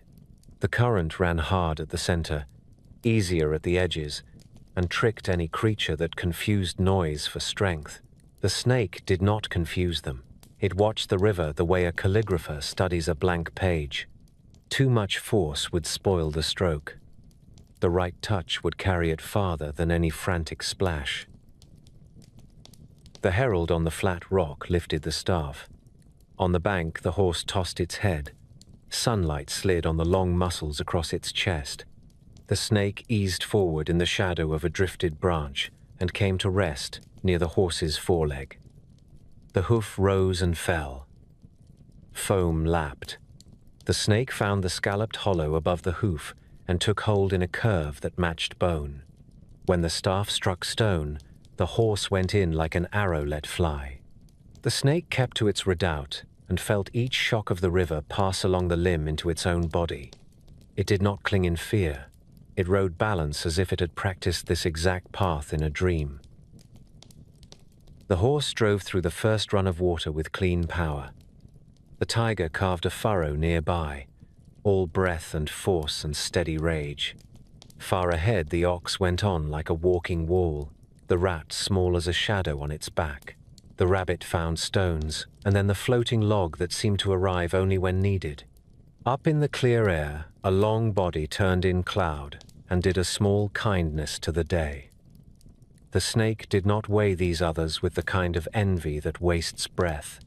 It studied the wide bank drawing closer and felt the change in the horse beneath it. When hooves began to find purchase on the buried stones near shore, the snake loosened. It slid down the cannon bone and coiled tight behind the fetlock where spray masked its color. The horse gathered for the last bound. That was the moment the snake chose. It sprang. It did not hiss. It did not strike. It revealed itself at the edge of the horse's sight, and the suddenness of its body took the larger animal a half-step sideways. A forehoof slipped. A shoulder checked.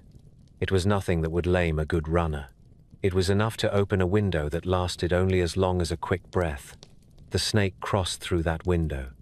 It slid over mud and stone with a rhythm that looked like water learning to be muscle.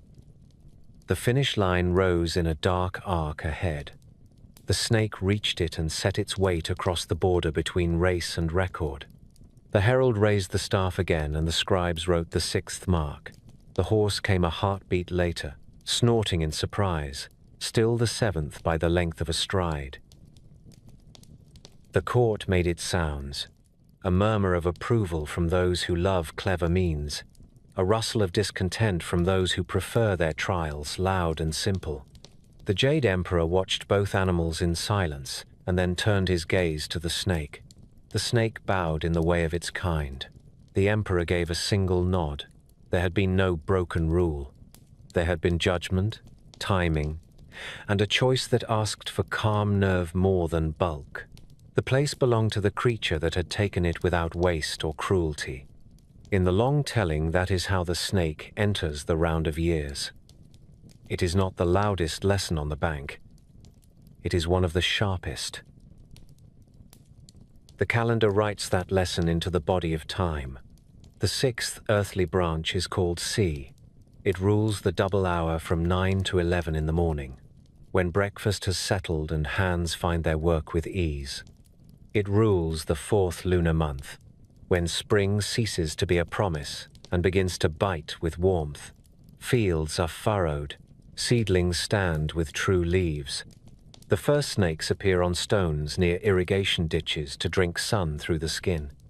The direction is southeast, a quarter of the sky where green deepens and the wind smells of cut grass. In the 5 phases of old learning, Psi holds fire as its root with earth and metal tucked under its sleeve. The day has turned from chill to heat. The world is ready to digest what it has taken in. That is the snake's hour. Old doctors gave that hour to the spleen, which is their name for the work of taking food and turning it into strength. They say that if you eat well in the hour before and move well in the snake hour, your blood and thought will thank you all day. You do not have to agree with every chart to hear the practical truth in it. The morning's rush has passed. The sun is high enough to sharpen sight. It is a good time for clear tasks, for precise cuts, for a decision made without chatter. The snake carries that mood into every list where people keep its name. In the language of years, a snake year brings a taste that households know. The mood is deliberate. Plans are drawn with clean lines. Fewer speeches and more well-cut joints. Families say a snake year rewards those who cultivate poise and prepare rather than bluff and boast. They also warn that too much caution can grow into missed chances. A river that seems wild at first glance often holds a calm passage. But if you wait forever beside the reeds, the light will fail. The snake's wisdom is not delay. It is motion at the right moment. When people talk about those born in a snake year, they speak in the voice we use for neighbors we trust with responsibility. Sharp-minded, calm under pressure, private without being cold, good with money, because patience saves waste, a talent for listening without showing all of one's own thought. The same qualities have shadows, suspicion that grows from care, possessiveness that mistakes closeness for control, a habit of keeping counsel until the counsel curdles. The calendar does not command a life. It gives names that help a family say what it sees without unkindness. On the great wheel, the snake keeps company with the ox and the rooster. Those 3 make a harmony of method and craft. The ox brings weight and endurance. The rooster brings order and a clock that does not lie.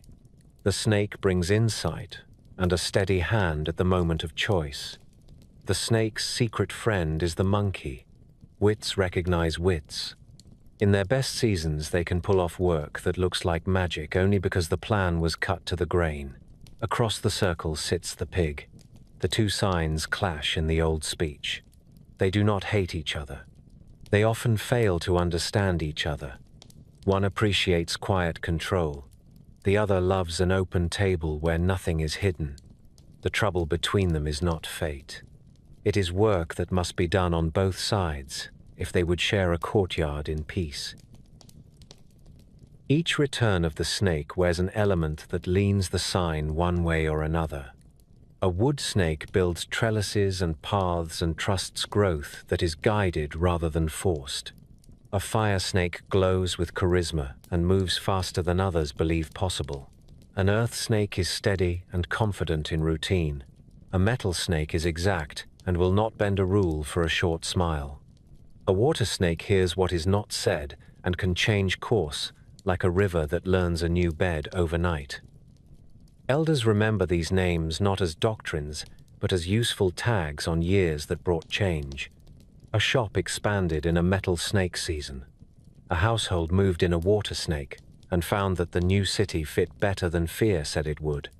A child who would later keep ledgers for a market was born in a wood snake spring and grew up with a tidy hand and a gentle voice. The snake's body has traveled deep through myth. Long before the race was told, people gave the bodies of serpents to culture heroes and goddesses. Nua, who mended the torn sky, is drawn with a human face and a long, scaled tail. Fuxi, who taught people to fish and to cook and to read the lines of the world, coils beside her.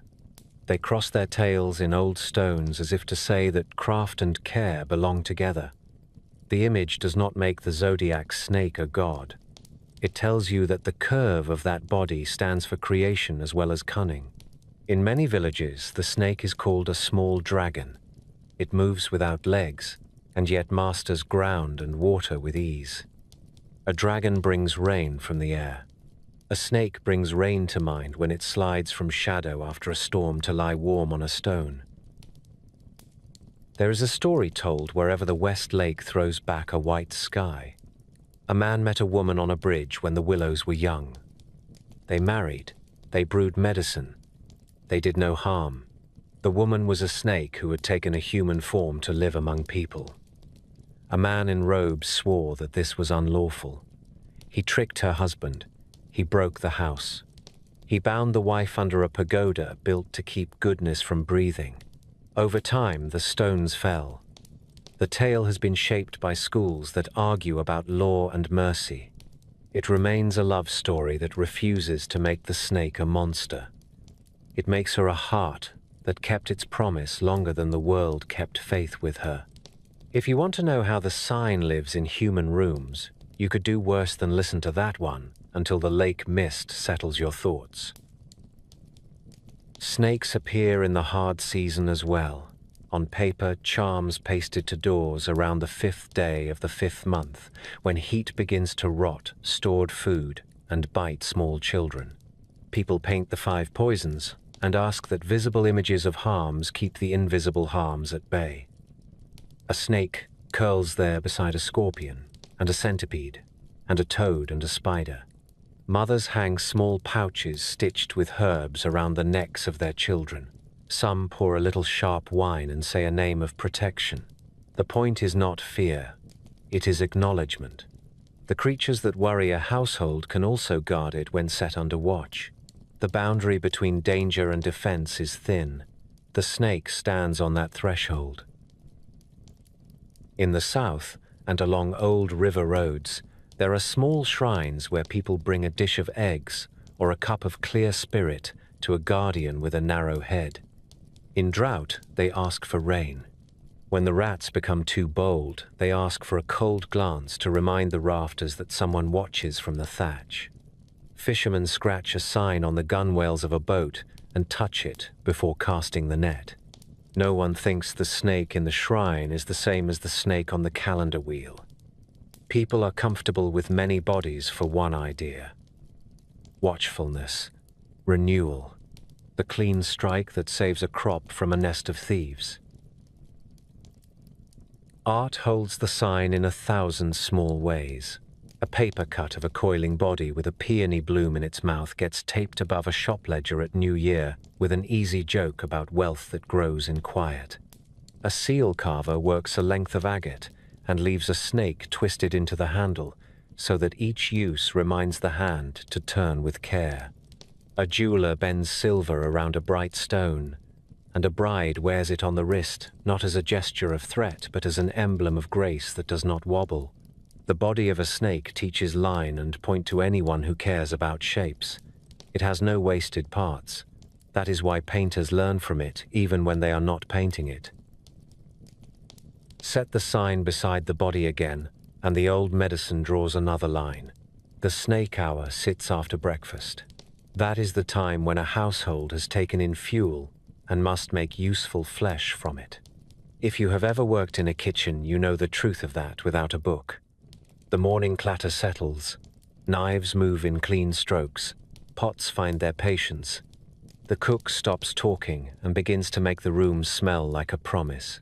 The rib cage of a person who cooks well in that hour has a depth that has nothing to do with pride. The snake owns that calm. The life year returns every 12, and when a snake meets its own year, elders talk as they always do. Wear red. A small thread on the wrist or the waist will do. Visit a temple and speak your name to the star that governs the year. Keep your counsel in money matters until spring has truly become summer. If you have an enemy, do not choose that season to settle accounts. If you have a friend, speak plainly and early. None of this is law. It is advice kept because it has helped more often than it has harmed. There is one more small truth that country people know and that anyone can learn with time. A snake leaves its old skin where the path narrows and the stones grow warm. Children find those ghost bodies under hedges and bring them home and laugh at the way the paper curls. Grandparents shake their heads and say, "Do not scare your mother," and then tuck a strip into a book that is opened at the turn of the year. The meaning is not magic, it is intention. Leave what no longer fits. Keep the shape that carries you with less effort. The sign holds that lesson without words. Return to the river and the bank of wet stones. The snake did not win by bulk or by noise. It won by placing itself where a small change would open a path. It accepted a short partnership with a stronger runner and took nothing from that partner but the right moment. It crossed and stood to be counted, and then it was gone from the center of the stage as quickly as it had entered. The calendar keeps the memory without fuss. Morning deepens toward noon. Spring turns to early summer. Food is turned into strength. Speech thins and work thickens. A person who loves the sign understands all of this without needing a banner or a speech. Be watchful. Move when the time is right. Shed what you have outgrown. That is the snake's simple law. The river did not ask for speeches. It asked for lungs and judgment. The horse stepped from the tamarisk shade and set its hooves in the cold mud as if this were any other workday. The head lifted. The ears twitched once toward the bank where the herald stood on a flat rock with the staff. Flies rose and fell in the damp air. The horse read the water with the patience of a veteran. It felt where the current bulged and where it sheared. It knew what deep meant and what slick meant.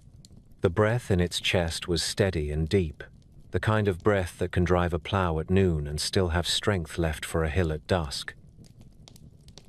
The staff struck stone. The morning broke into motion. The tiger took the river like a thrown spear. The ox went in with the patient weight of the earth itself. The rat, a grey comma on its shoulder. The rabbit chose stones and then a log that seemed to arrive on command. Far above, a long shadow lifted a wind that helped the helpless and did not stay to be thanked. The horse chose a clean entry and went forward with a rhythm that felt like home. Forelegs reached. Hind legs drove. The head stayed level. The river tried to twist it sideways, and the horse answered with a stronger stroke. Half the channel fell behind. The far bank widened, and with it, the hope that the last push would be the best. The horse felt bottom in quick touches that grew more certain with each stride. It gathered for the bound that would make the finished stone a fact. That was when a coil of living muscle slipped from the shelter of its foreleg. There was no hiss and no bite. There was only a narrow body where there had been nothing a moment before. Surprise took the horse by the heart and turned the stride a hand's width from true. A hoof slipped, a shoulder checked. The snake slid like water down wet rock and passed the line at a whisper. The horse struck stone an instant later, blew once through wide nostrils, and stood panting with eyes bright and shocked. The herald raised the staff. 6th was written for the snake, 7th for the horse.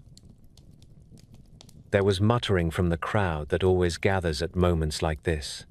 Some love clever tricks, some despise them. The Jade Emperor did not argue with either school. The rule had been simple. Arrive and be counted. The snake had used timing. The horse had used strength. Both had served the rule. The horse flicked the river from its coat and accepted the mark that would live as long as ink and calendar live. It did not ask for pity. It did not look for a quarrel. A good animal knows a clean result when it sees one and keeps its pride for the next road. Now set that one breath of the race beside the long breathing of the year. The horse stands on the seventh branch of the old circle. The ancients called that branch Wu. It holds the double hour from late morning to early afternoon, when the sun stands high and throws no long shadow. It holds the fifth lunar month, when spring has stopped arguing with itself and summer has taken the fields with open heat. The direction for Wu is due south. The element is fire that has reached its height. You do not need a book to feel the truth of that. The horse is a creature made for light and distance. Its best hour is the hour when the road burns and the heart beats loud in the chest and refuses to slow. Old doctors gave that hour to the heart. They said that it governs the spirit and that it moves joy through the blood when the sun is strongest. They told families to eat earlier and to rest for a little while at noon, so that the fire in the day would not scorch the mind. Whether or not a modern school would draw the same chart, the practical sense has not spoiled with time. The horse hour is when the village is loudest and then quiets. It is when work crews pause under a wall for tea and a handful of rice, when a man in a field puts a hand to his chest and smiles without knowing why, when a mare in a paddock turns her head toward the south as if the world is calling. A year of the horse carries that same weather. It urges motion, it prizes courage, it favors open plans over closed rooms. Families say a horse year rewards those who start early and keep going when others choose shade. They add the warning that runs beside every gift. Heat can tire the strongest legs. A quick temper can waste strength that should have been saved for the last climb. The calendar does not command a life. It gives a vocabulary for what a household already knows about the pressure of time and the way some seasons ask more from the body than others. A child born in a horse year gathers the same words around the cradle and the school bench and the work table. Lively, independent, honest in a way that offends only the thin-skinned, the kind of friend who will help you move house and laugh while doing it. A lover of roads, a talker who can make others follow a plan one street at a time. The faults sit close and are only faults when they go ungoverned. Impatience, a habit of beginning more than one thing at once, a taste for applause that turns into noise, a tendency to leap and take stock later. A wise elder will praise the gift and teach the checks. Stand up early, they will say, but learn where you are standing. Run fast, but learn where you are running. The sign keeps company with others on the great wheel. The horse is kin to the tiger and the dog. Those three make a cord of fire and valor. The tiger gives the first charge. The horse gives speed and endurance. The dog gives a heart that does not abandon its post. The secret friend of the horse is the goat. Together they join drive to kindness and build a life that moves forward without leaving the household behind. Across the circle sits the rat. The two clash. One belongs to midnight, to stores, to careful counting. The other belongs to noon, to roads, to open air. Their quarrel is not fate. It is a call to patience when they share a courtyard. The elements color each return of the horse. A wood horse clears brush and lays new tracks, stubborn in a good way. A fire horse burns bright and draws followers without trying. An earth horse is dependable and keeps a team together when others would wander. A metal horse is disciplined and makes hard schedules look easy. A water horse is quick to learn and quick to adjust when a plan meets weather. Elders remember those names as pegs on the wall of memory. A workshop opened in a wood horse season, and the smell of sawdust still makes the owner smile. A cousin was born in a fire horse year and grew into a singer who could fill a street with sound. The story is not a rule. It is a way to file the past so you can find it when you need it. The horse lives inside the history of the land in ways that go far beyond the Zodiac. Early kings rode chariots drawn by teams matched like dice. When the bow on horseback remade war, the world turned on the stirrup and the saddle and the courage of riders who could stand against a wind full of arrows. Border lords learned to buy peace with horses and learned to break peace with the same coin. Under a Han emperor who loved far horizons, envoys went west to find heavenly horses that sweated blood in the stories told around campfires. They found the tall stock of a distant valley and brought back herds that lengthened stride and changed the look of armies. Traders traced roads across deserts and mountains with the bellies of their mounts against the wind, and whole valleys learned to love tea because tea could be swapped for war horses to keep the passes safe. That barter left a name on a map that still makes pack saddles creak in the mind. The tea-horse road climbed through clouds and brought salt, cloth, and news to places that measure distance in days, not in streets. The horse also left its shape in art and in the mind that watches art. In a tomb from a time when the empire still remembered its first strength, a bronze horse runs on the back of a swallow. The body is stretched, the legs are in a perfect gallop, and the swallow underfoot rides the wind that the horse makes. The craftsman set one hoof on the bird and left the others free, so that the weight of the piece itself teaches the eye about speed. In the capital of a later age, a painter named Han Gan stopped the city with a single portrait. He put a small horse on silk and made it look as if the next breath would take it through the frame. That animal had a temper that could shame generals, and the painter found that temper and held it in ink. In tombs of the Tang, glazed figures of horses stand with thick necks and wide chests and know that even in clay they are part of a life that loved movement. Children who learn to draw still learn the line of a horse's neck and the notch where the wind gathers at the withers. It is a lesson in how power looks when it does not try to look powerful. There are other stories that hitch a life to a horse for wisdom. A man named Bo Lay knew horses as if he had been born neighing. He could see 1,000-lie horse in a muddy yard where every other buyer saw a broken nag. Ever since, people use his name for the person who recognizes talent before the crowd does. It is a good story to tell a young worker who thinks no one sees them. Keep your legs under you, the elder says. The right eye will pass by and know you.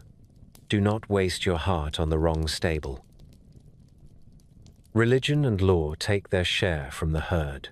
At city gates, you can still find a pair who greet arrivals and departures in carvings worn smooth by time. One has the head of an ox, one has the face of a horse.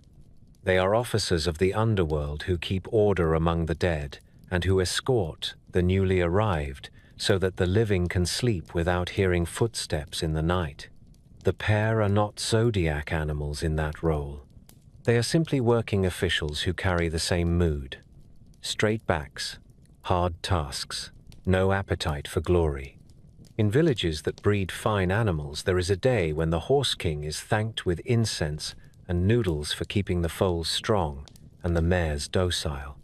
The gods in such places look like the neighbors who have earned respect by doing their work well. The sign travels well. The horse appears in Japanese shrines as a wooden plaque that once stood in for a living gift to the gods. People write wishes on those small horses and hang them where the wind can read. In the high islands of the South Sea, the rough little Jehu horses carry men over lava fields and earn a stubborn fame. In the far west of the lands where the old calendar still speaks, traders tied cloth to pack saddles and led files of animals up roads, where the only guide was a smell of pine and the memory of a bend in a stone wall. Everywhere, the animal keeps the same core meaning: freedom joined to service, speed that can be harnessed, pride that must be trained. The horse steps into the house as well. Guardians at the door know the difference between a hard rider and a fool. If a horse person is in the family, the elders give simple advice: leave early for the station. Put your money in a place where the sound of applause cannot find it. Remember that patience is the other name for stamina. The same books that speak about matches for marriage repeat the old pairings. A tiger will keep a horse brave without making it reckless. A dog will keep a horse honest without making it dull. A goat will look after the rooms that a horse would otherwise forget to tend. A rat will argue and keep score and insist that a ledger matter as much as a horizon. An ox will slow a horse down and sometimes save it from a fall. None of this is law. It is a way to prepare for a life lived with other people in small spaces. When a horse meets its own year again, the family calls it the life year and takes care to steady the heart that already loves risk. They tie a red cord around the wrist or the waist. They light incense for the ruler of the year and say their name out loud where it can be heard. They do not ask for an easier road. They ask for clear weather and the common sense to rest at noon. That is the whole of horse wisdom in a house. Run well. Drink clean water. Let your pulse slow in the heat, then run again. Return to the river and give the animal its due. The horse did not lose itself when surprised. It lost a place and kept its dignity. It shook the water from its coat and stood to be counted. It is not first on the calendar. It does not need to be. It owns the hour when the sun stands straight. It owns the road that leaves the city and the road that returns. It owns the work that must be done when others would rather talk. If you want the horse in a single lesson, take this. Begin with courage. Keep your pace. Accept the surprise that life keeps in its sleeve, and finish with your head high. The river spoke in two voices that morning. On the surface, it sounded busy and bright. Below the skin, it kept the slow word that stones understand. The goat stood on the bank and listened to both. It did not stamp like the horse or square its shoulders like the ox. It set its small hooves in a clean line and watched for a path that fit the body it had. The goat knew brush and slope and ledges that crumble under weight. It knew how to test ground before trusting it. That habit saved shepherds on cliff paths and saved the goat now, because the river did not reward stubbornness as much as it rewarded judgment. There was no clear ford. The near shallows fell away into brown depth, and a rope of faster water braided the middle. Reeds leaned. Sun on ripples made the eye lie. The herald lifted the staff. Behind the goat, a feathered shape preened and checked the angle of the sun. The rooster spoke first. Its talk was clipped and precise. There will be no dry crossing, it said. We need craft, we need oars, we need order. The monkey dropped from a tamarisk branch and grinned. Craft, yes, and hands that do not mind mud. The goat said nothing. It looked along the bank with slow eyes and found a raft that the river had almost built already. Wind and time had gathered branches and reeds into a tangle wedged against a fallen trunk. The goat stepped onto it and felt the weave shift and hold. It chewed a leaf while the others looked. The three worked like a small crew that had argued for years and learned to forget the quarrels when the water rose. The rooster found poles and kept count of strokes. The monkey lashed the lashable parts and gave the craft a spine that would not fold under stress. The goat set its weight where weight belonged and used forelegs like measured levers. The raft came free with a sigh and turned. The middle current caught it at once and tried to spin it like a tossed bowl. The monkey laughed and dug a pole deep to bite bank and silt. The rooster called time in a voice that carried to the far shore. The goat held the bow with nothing but balance, the way it would hold a ledge above a ravine when a gust of wind tried to knock a flock into the air. The raft straightened. It advanced by fits and angles rather than by the clean lines that swimmers love. They were not alone. Far upstream, the dragon had already darkened the sky with rain for a thirsty plain, and then skimmed low to flatten the river's anger for a smaller friend. The rat had leapt clear of the ox at the last step and heard the brush strike the page with its name. The tiger had torn water and air into one smooth movement and taken the third stone with a breath that made no apology. The rabbit had ridden a log and found a kindness waiting in the wind. The snake had stolen a beat of surprise and turned it into a place in the order that would last as long as ink.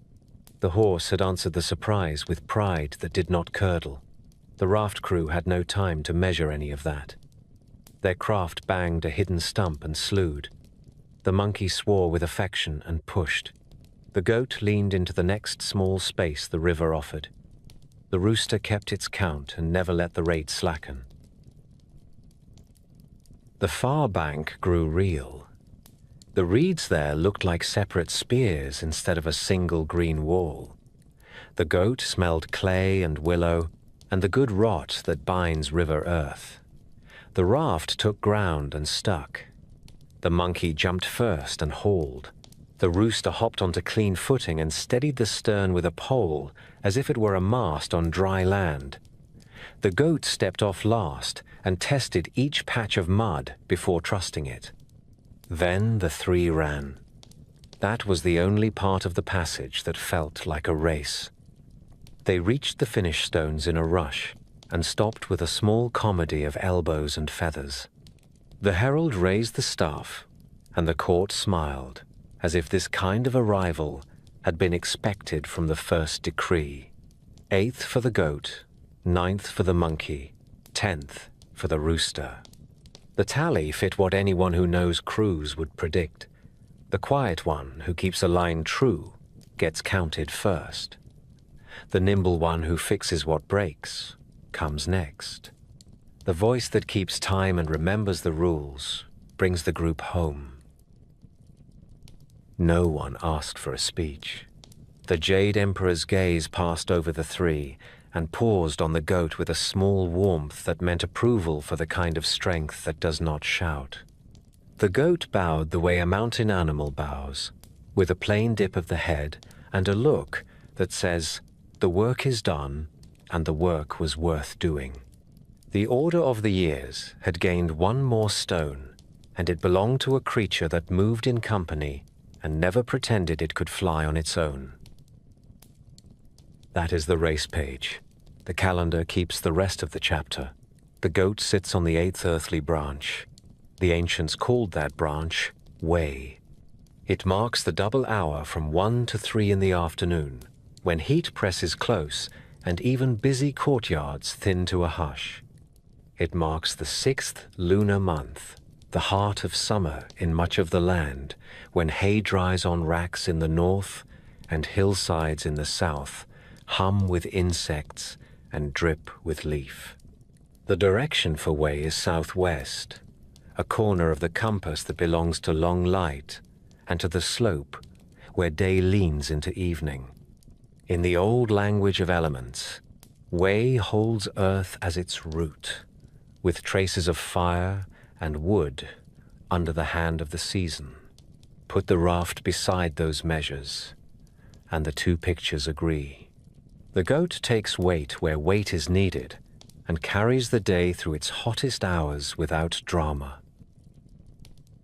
Old doctors gave the goat hour to the small intestine, the house of discernment in their way of drawing the body.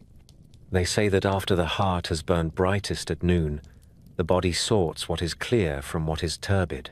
A kitchen knows that truth without a chart. The heavy work of cooking has passed. A pot simmers. Knives rest. Someone tastes and decides if the dish needs salt. The goat owns that part of the day when choices become food, and food becomes strength. If you keep that hour tidy, the elders say, the evening will not harm you. The year of the goat brings a mood that families can name. It favors care. It rewards steady habits. It asks you to mend walls that winter loosened and to finish the work you started when the spring made you ambitious. It does not despise enterprise. It asks you to ally ambition with patience. People say a goat year is good for moving into a house you already plan to keep. It is good for planting trees that your children will climb, for agreements that can survive a hard season because they were cut to the grain. They add the warning that is woven into every gift. Gentleness can turn into delay if it is indulged. A path that fits the footing can still end nowhere if you walk it without checking the sky. The goat does not teach timidity. It teaches proportion. The talk that gathers around those born in goat years follows the same roads. The praise comes first and sounds like the voice of a neighbor who has watched you work, mild, considerate, constant as a kitchen clock, patient with others and exact with oneself, able to bear weight without bending into bitterness. The shadows of those virtues are familiar. A tendency to put harmony ahead of frank speech when frankness would save time. A habit of taking on more than is fair, because the work must be done, and the goat knows it will be done right if it carries it. A fear that anger will break a relationship, and so a silence that lets small grievances breed. The calendar does not write a life. It gives families words for what they see, and offers a way to talk about changes that would make a household stronger. On the great wheel, the goat keeps an easy table with the rabbit and the pig. Those three share bread without drama. They build rooms that other signs like to visit. They share a taste for enough rather than too much. The secret friend of the goat is the horse. That pairing lived on the riverbank already. Drive and kindness walked side by side and got the raft across. Across the circle sits the ox. The clash between ox and goat is old, and not vicious unless neglect turns it so. The ox insists on straight furrows. The goat insists on finding safe footing even if the line bends. When they share a field, the work is excellent if each yields a hand at the right moment, and miserable if each insists that only one kind of strength can be called strength. The 5 elements give each goat year a different color. A wood goat builds fences that do not lean, and trellises that will still hold vine when storms have blown through. A fire goat has bright warmth and can rally a discouraged crew. An earth goat keeps accounts that survive audits and winters and the stray mouse in the pantry.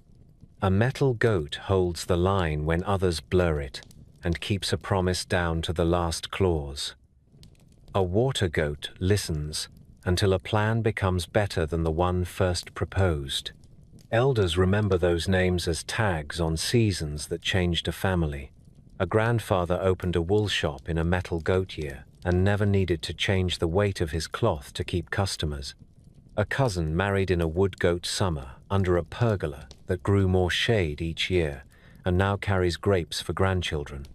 A household moved in a water goat year because the old roof had given up, and the new neighbors turned out to be the kind that bring hot soup when fever comes. No sign sits only in a book. The goat walks through fields and kitchens and halls of worship with the same quiet hooves. The character that names it is older than paper records and embraces both goat and sheep. That breadth tells you the land used both in different places. In the high grasslands of the north and west, sheep and goats fed herdsmen, clothed them, and paid tribute in wool and meat. In the river basins, sheep gave their share in ancestral rites and in feasts where villages promised to keep the peace with one another. The language shows the esteem in small proofs. Write the word for beauty, and you will set a goat over a man. Write the word for righteousness, and a goat sits above a hand that holds a spear for law. This is not a secret code. It is the way scribes centuries ago wrapped their respect for a mild animal into the roots of common speech. The goat appears in offerings wherever people ask their dead to bless the living. A plain sheep stands at the foot of a spirit tablet, and the smell of fat burns into cedar smoke. In a market stall, the same animal appears in a cut of meat that carries winter through to spring. North Country kitchens honor mutton with spices and long simmering. Mountain houses' hang felt that began as fleece on a hillside, where the wind wrote its own alphabet through grass. In a jeweler's case, a piece of white stone glows like fat taken from a sheep in winter. People call it mutton fat jade and prize it for a warmth that is not heat. The goat has become material in all these ways, and that is another kind of honor.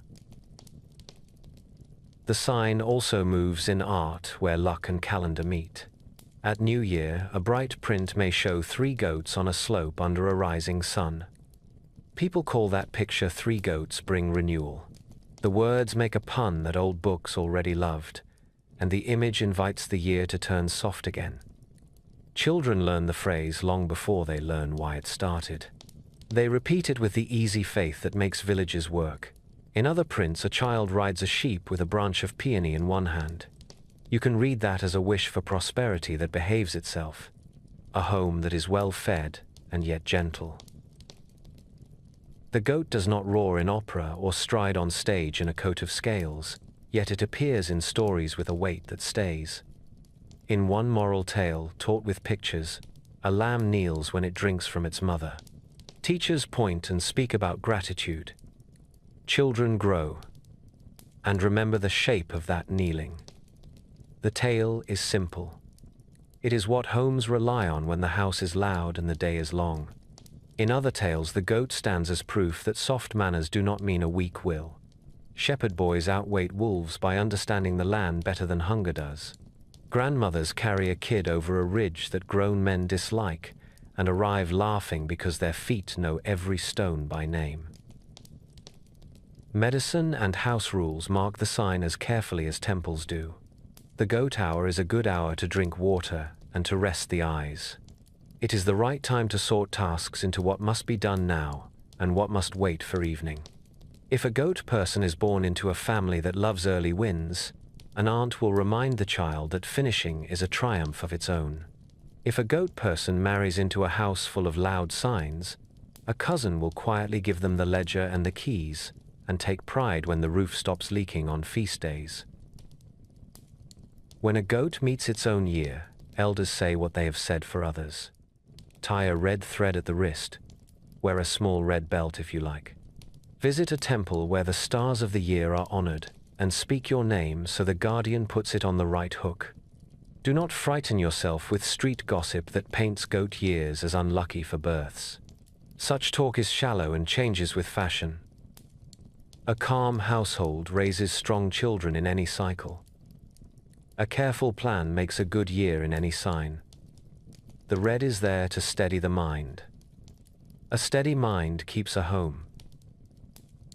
There is another small lesson the goat offers that the other signs seldom teach so plainly. You do not have to cross every river alone. The goat did not pretend to be a swimmer. It found a craft. It found friends. It put its weight where weight would help. It watched the water and kept a clean line. It ceded the first jump to the one who could leap fastest and accepted the order of arrival as fair. In return, it took a place that has lasted through dynasties and migrations and the rise and fall of altars. 8 sits well on the goat. The number carries the look of 2 pairs that lean toward each other and hold. If you want the sign in one picture, put it back on the raft, with the monkey and the rooster. The current is noisy, the poles are slick. The shore is farther than it looks. The goat lowers its head, finds balance at the bow, and sets the rhythm with nothing but steadiness. The others find themselves steadier for having it there. That is the goat's work in the year and in the house. Keep the line true, help the crew, arrive together. The river kept 2 stories at once. On top it hurried and flashed. Below it leaned and pulled. The monkey knew how to read both. It came out of the tamarisk with the loose grace of a creature that has never been baffled for long, and it saw what the goat had already seen and what the rooster was about to name. There would be no clean ford. There would be no proud sprint through shallow water. To reach the far stones would require hands as much as legs. measure as much as muscle, and the kind of humor that keeps a crew from breaking when the first plan fails. The goat had found the bones of a craft where the bank hooked inward. Floods had braided reeds and branches around a fallen trunk, and left the bundle wedged among roots. The rooster, who kept an eye on angles, spoke first. "We need poles. We need rhythm. We need to point the bow where the current thinks it can push us aside." The monkey dropped to a crouch and looked close. It tugged. It twisted. It fed the raft a spine made of whatever the bank would give. A sapling for a brace. A line of creeper for a tie. A cross stick to keep the bow from folding. The goat stepped aboard and settled weight where weight would do most good. The rooster found straight branches and stood at the stern like a captain who is honest about the fact that this ship had been a tangle of trash 10 heartbeats ago. The herald's staff fell on stone, and the river answered. The raft came free with a sound like a sigh through teeth. The first shove from the middle current spun the bow toward trouble. The monkey laughed, not from carelessness, but from the recognition of work that would be worth doing. It dug the pole deep. It felt the strength of the flow along the length of its arms. It learned the bottom by touch and shifted the bow a hand's breadth at a time. The rooster kept count in a voice that carried. The goat did what goats do on crumbling ledges. It stood exactly where balance lived and refused to be moved. The raft steadied. It edged forward by pieces. It bumped a hidden stump and tried to turn sideways. The monkey rode the turn and used it. It took the next 3 strokes on the other side. It fed the raft just enough power to slip past a boil that would have rolled them. The boat moved as if someone had finally explained the river to it. There were other stories playing out at the same time. Far above, the dragon had spent its strength where it was needed most, and then had given the rabbit a breath of wind that the rabbit would never be sure was real.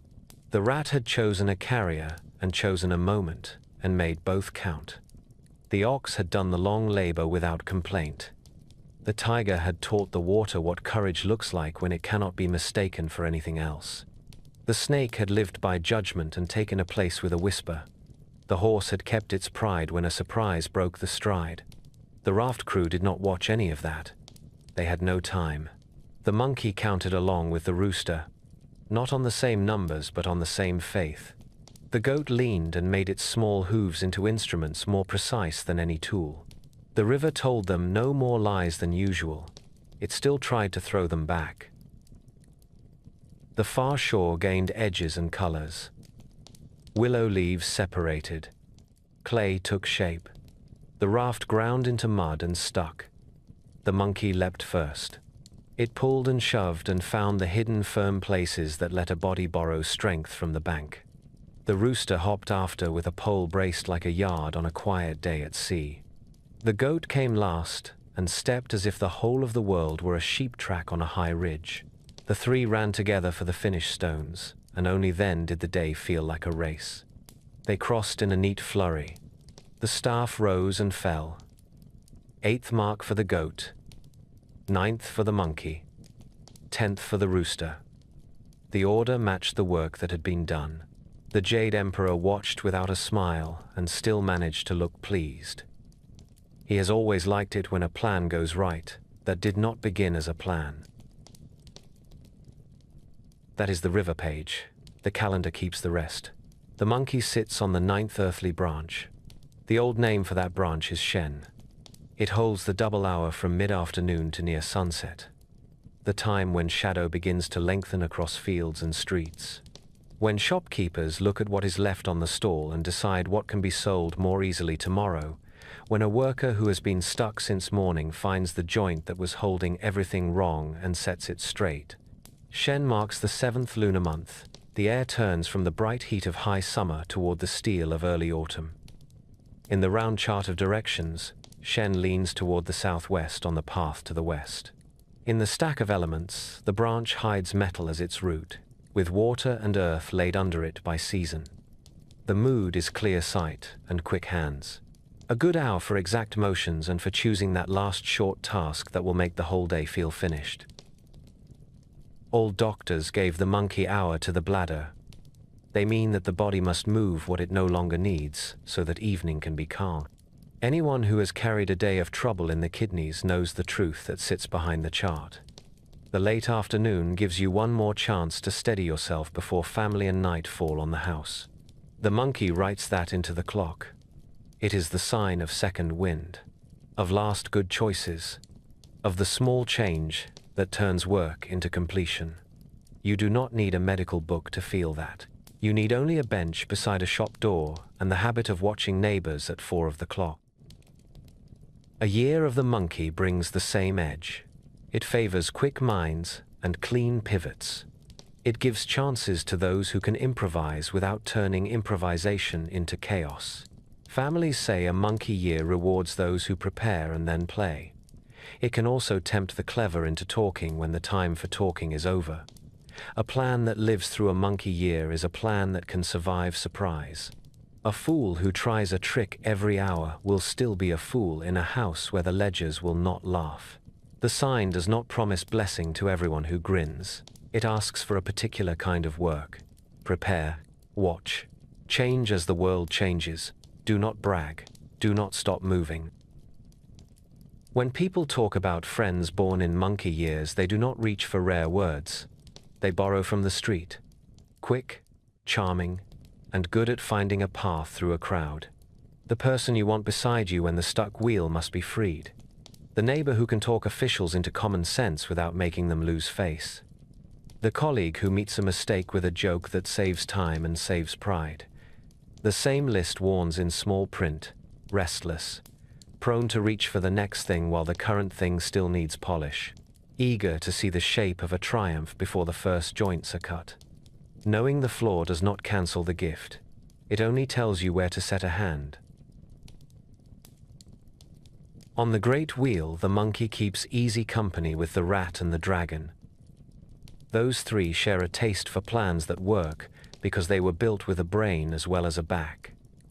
A rat brings focus and quiet boldness. A dragon brings a largeness of aim that is not only pride. A monkey brings the bridge between ambition and execution. The secret friend of the monkey is the snake. One sees what is not yet visible.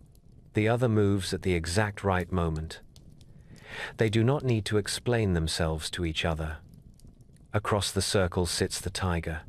That quarrel is old and honest. Pride and cunning step on each other's feet if they crowd a narrow road.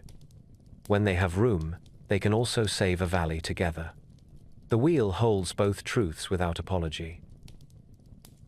The 5 elements tint each return. A wood monkey makes tools, cuts paths, and builds frames that others can fill. A fire monkey glows and can rally followers without trying. An earth monkey plans to the inch and keeps promises about schedules. A metal monkey is exact and does not tolerate sloppy work. A water monkey listens, adapts, and can change course with no fuss when a new route proves better. Elders keep these names as handles for memory. A shop survived a bad year because a metal monkey cousin moved ledgers from rumor to truth. A team of porters who loved a shortcut learned to respect a water monkey foreman who changed the route and delivered every time. These are not scientific reports. They are the way a community files away the past so it can find what it learned. The monkey travels well between rooms where stories are told. In opera and on painted scrolls, a bright-eyed figure with a rod of iron leaps across clouds and gives grief to pompous immortals until a patient monk teaches him where strength belongs. Children see the jokes and the fights. Older watchers see the other line in the story. Talent is a storm until discipline turns it into weather that crops can trust. The monkey is the pupil in that school and the teacher at the same time.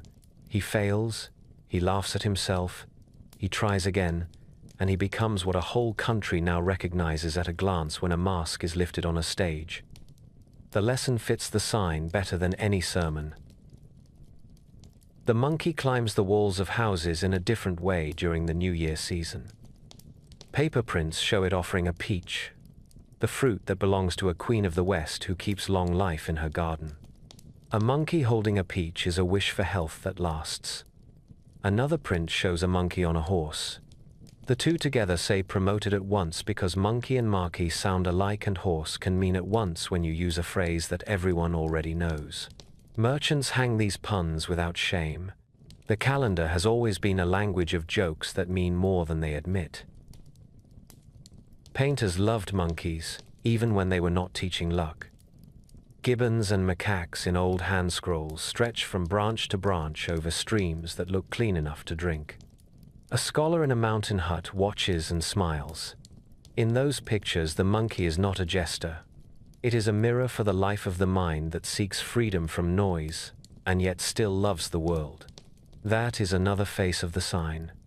Curiosity that does not need an audience to stay alive. In the wide lands that listen to this calendar, the monkey keeps its shape and picks up flavors. In Japan, a set of 3 monkeys cover eyes, ears, and mouth to say, "See no evil, hear no evil, speak no evil." In China, the same gesture appears in temple carvings, and everyone understands the wish, even if they cannot name its first home. In the highlands of the south, long-armed singers call at dawn, and a name for gibbon and a name for noble recluse trade places in poems that need no explanation. The sign has never been a single trick. The hour of the monkey enters the house with practical advice. It is a good time to finish what you began before noon. It is a good time to take water and stretch your back and give the day one last strong effort. If you work with tools, sharpen them then. If you work with speech, choose your last words carefully, so that the evening does not inherit trouble. These small rules carry more households through a year than all the grand laws put together. Marriage tables and partnership tables borrow the sign to say what people already know and sometimes forget to say aloud. A monkey with a rat can build things that seem to make themselves. A monkey with a dragon can move whole offices forward, with ideas that feel inevitable after they are spoken. A monkey with a snake can turn a delicate plan into a fact that looks almost like luck. A monkey with a tiger can build a legend or a mess, depending on who learns to yield which street. None of this is destiny. It is the old habit of drawing the map where people actually walk. When a monkey meets its own year, elders do what they do for every sign. They steady the heart. They tie red at the wrist or the waist. They light incense and say their name in a place where the spirits of the year are believed to listen without being offended. They remind the clever not to cut corners and the charming not to mistake applause for trust. The advice is the same in every city and every village. Your gifts can save you. They can also trip you. Walk with them in the open and do not let them lead you by the nose. Set all of this beside the river for the last look. The monkey did not win by speed over water. It did not win by size. It won by making a raft into a ship and a scrape of bank into a dock. It won by understanding that a small crew becomes a strong body when each part is given its right work. It ran ninth because it let the goat step off first, and because it did not mistake the keeping of time for vanity. The order on the page fits the truth of the day. The monkey's gift is not to be first. It is to make sure that what seems impossible to begin becomes possible to finish. If you want the sign in one line, put it back on the raft. At the exact moment the middle current tries to spin them into a wreck. The monkey plants the pole and grins. "Try again," it says to the river, and the river does. And the raft answers, and a problem becomes a path. That is the monkey's work in the year and in the house. Watch closely. Change quickly. Laugh as often as you can without being cruel. Put your hands on the part of the world that needs them, and do not let go until it holds. The river did not like order. It preferred to scuff edges and blur lines.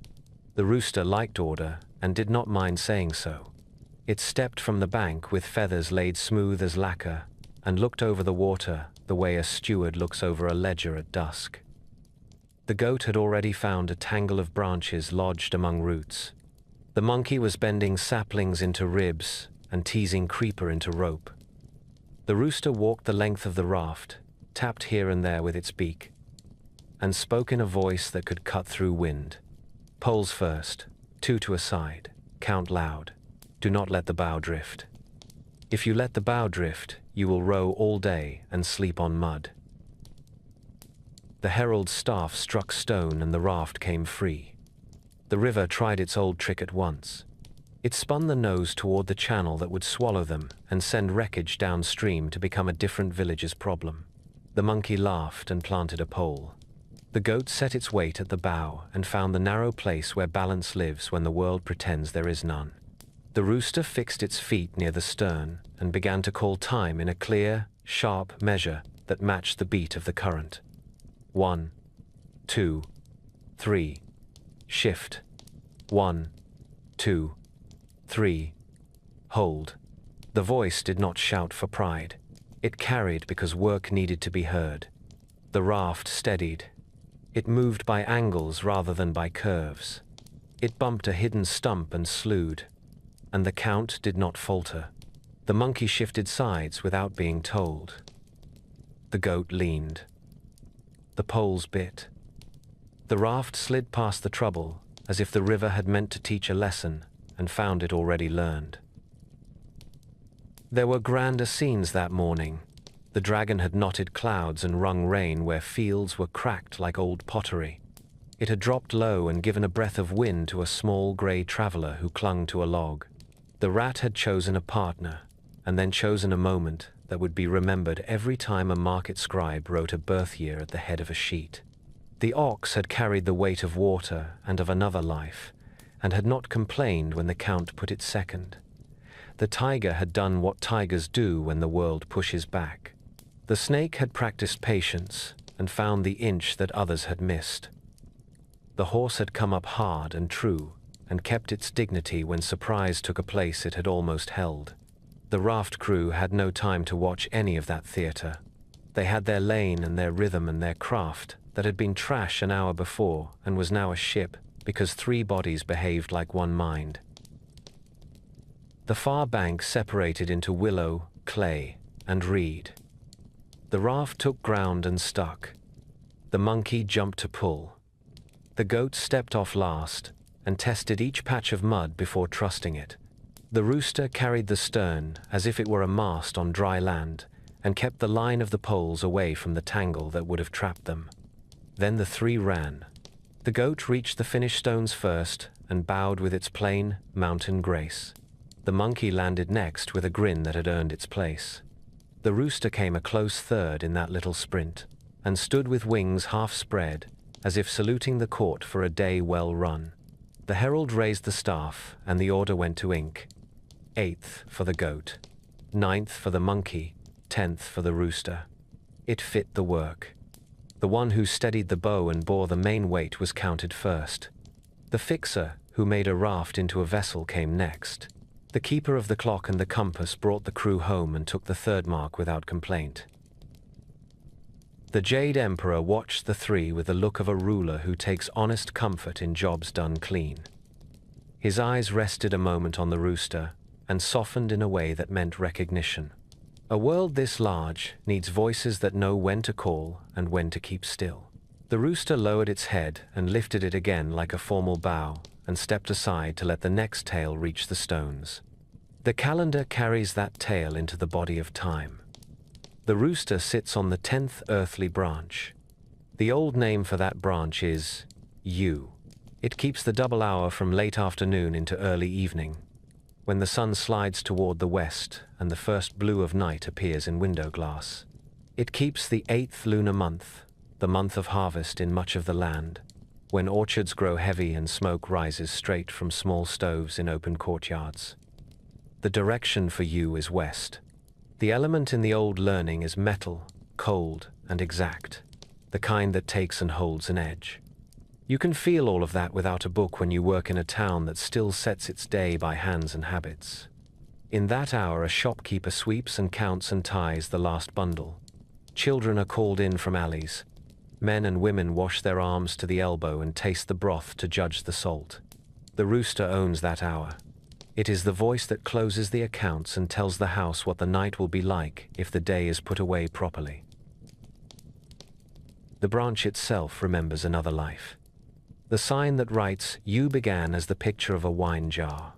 The 8th month belongs to new wine and the careful work that keeps sweetness from turning sour. The rooster stands there as steward and sentinel. It crows at daylight, but its temperament belongs just as much to dusk. A craft must be cleaned. A gate must be barred. If you do those things well, morning arrives as a friend rather than as a judge. Old doctors gave the rooster hour to the kidneys.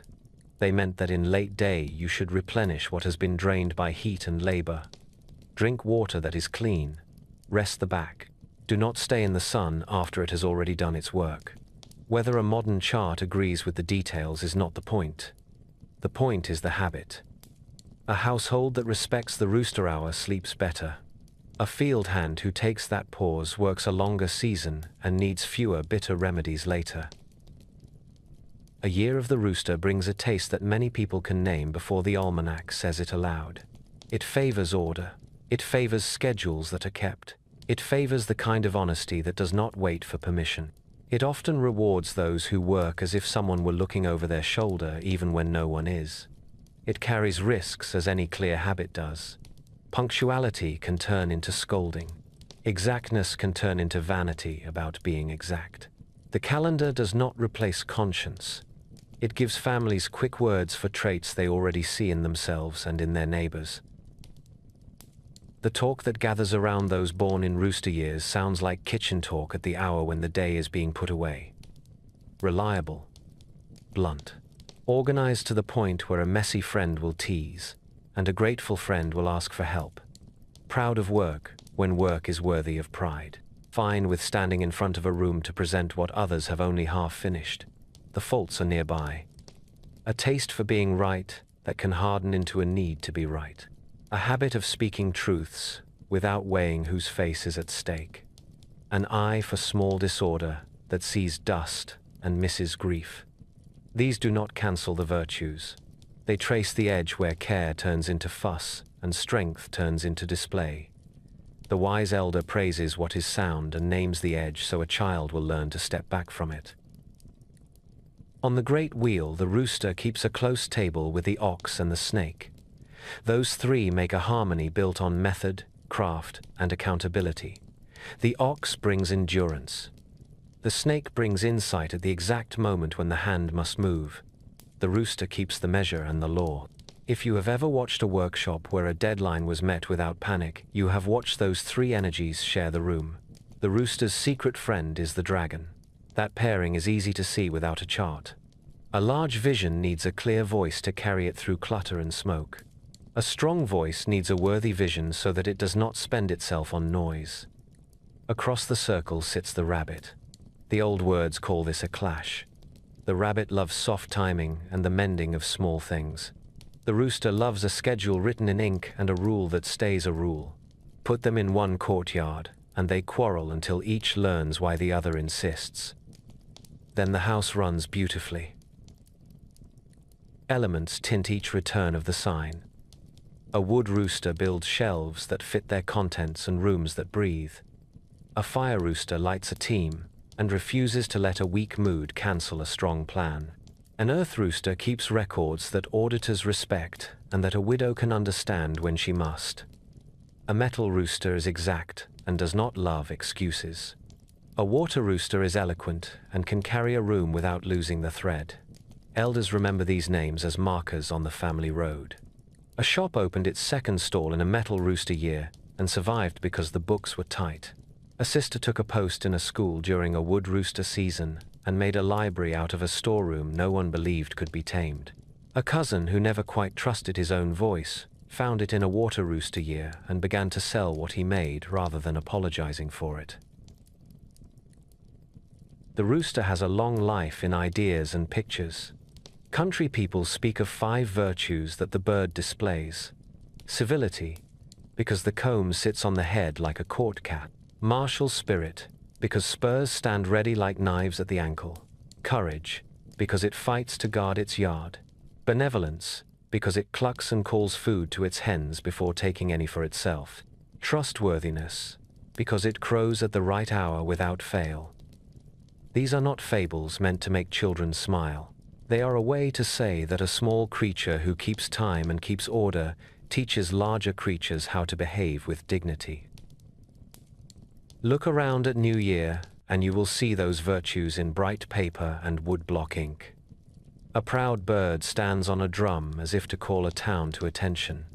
Another holds a mirror in its beak, which is a charm for clear sight and for a house that knows itself. Another struts beneath a rising sun with the old phrase, "Golden rooster," heralds the dawn written where only the careful eye notices it. These images are puns and prayers at once. They ask the year to begin with clarity and end with harvest. They praise what the rooster does in every yard where a family wakes before the light. The bird appears on thresholds as well. In some villages, a painted rooster looks down from the lintel with one foot lifted. People call that posture the golden rooster standing on one leg. The same name lives in boxing halls where students learn to balance on one foot and keep the center still while the upper body moves. Balance that does not wobble is a sermon that needs no priest. The image guards doors for the same reason it trains bodies. It says stand firm, see straight, know when to move and when to hold. Religion and story keep the bird near the sun. Priests who drive out restless ghosts talk about the crow that tears open darkness so that the day can walk in. Processions that honor the star of the year sometimes carry a feathered staff and ring small bells that pretend to be a morning chorus. On altars, a white rooster might be set beside wine and fruit when a family begs for a safe birth or a safe return. The logic is plain once it is seen. A house that wakes on time and puts away the day on time will hold together through weather. The sign travels and keeps its shape. In Korea, a rooster struts on folk paintings that promise long life when hung above a kitchen. In Japan, roosters walk at liberty in the grounds of a great shrine because they belong to the goddess who brought back the light after it had been hidden. In Vietnam, the sign keeps its place in the 12 and keeps the same mixture of pride and duty. A child who draws a rooster for the festival will be praised for neat lines and for the eye that knows where the comb should sit and how the tail should curve. The rooster's hour enters the house with practical advice. Wash, drink water, stand in the doorway, and look west for one long breath before you set chopsticks on the table. Put the day into order. Do not let the mind carry street quarrels across the threshold. If you must take up a hard topic with a neighbor, this is the hour to set time and place, rather than to speak hot in the lane. The rooster knows that law begins at home. The rules are simple. They are also the sort that keep a roof from leaking into the next season. Matches and partnerships use the sign as they use any good tool. An ox and a rooster can run a shop that survives trouble. A snake and a rooster can plan and execute work that looks like luck to everyone who did not watch the hours of preparation. A dragon and a rooster can lead a crowded office without letting the noise take over. Across from those, a rabbit and a rooster must teach each other kindness and firmness if they would keep one table. The wisdom is not mysterious. It is simply the habit of putting language against patterns that repeat in human rooms. When a rooster meets its own year, elders do what elders have always done. They steady the heart. They tie a red thread at the wrist or the waist. They remind their own to visit a temple where the ruler of the year is honored and to say their names where it can be heard. They counsel against making 3 promises when one will do. They ask the outspoken to weigh one sentence before it is spoken, if the sentence will live a long time in another person's mind. None of that is fear. It is the kind of order that the sign itself has taught for as long as anyone can remember. If you want the rooster in a handful of pictures, take the river and the yard at once. On the river, a small creature with a sharp voice turns a raft into a ship because time is kept and instructions are plain. In the yard, a bird lifts its head at the first grey of morning and tells a village that the day has begun and they can trust it. The sign is not a hero from a mural. It is a steward.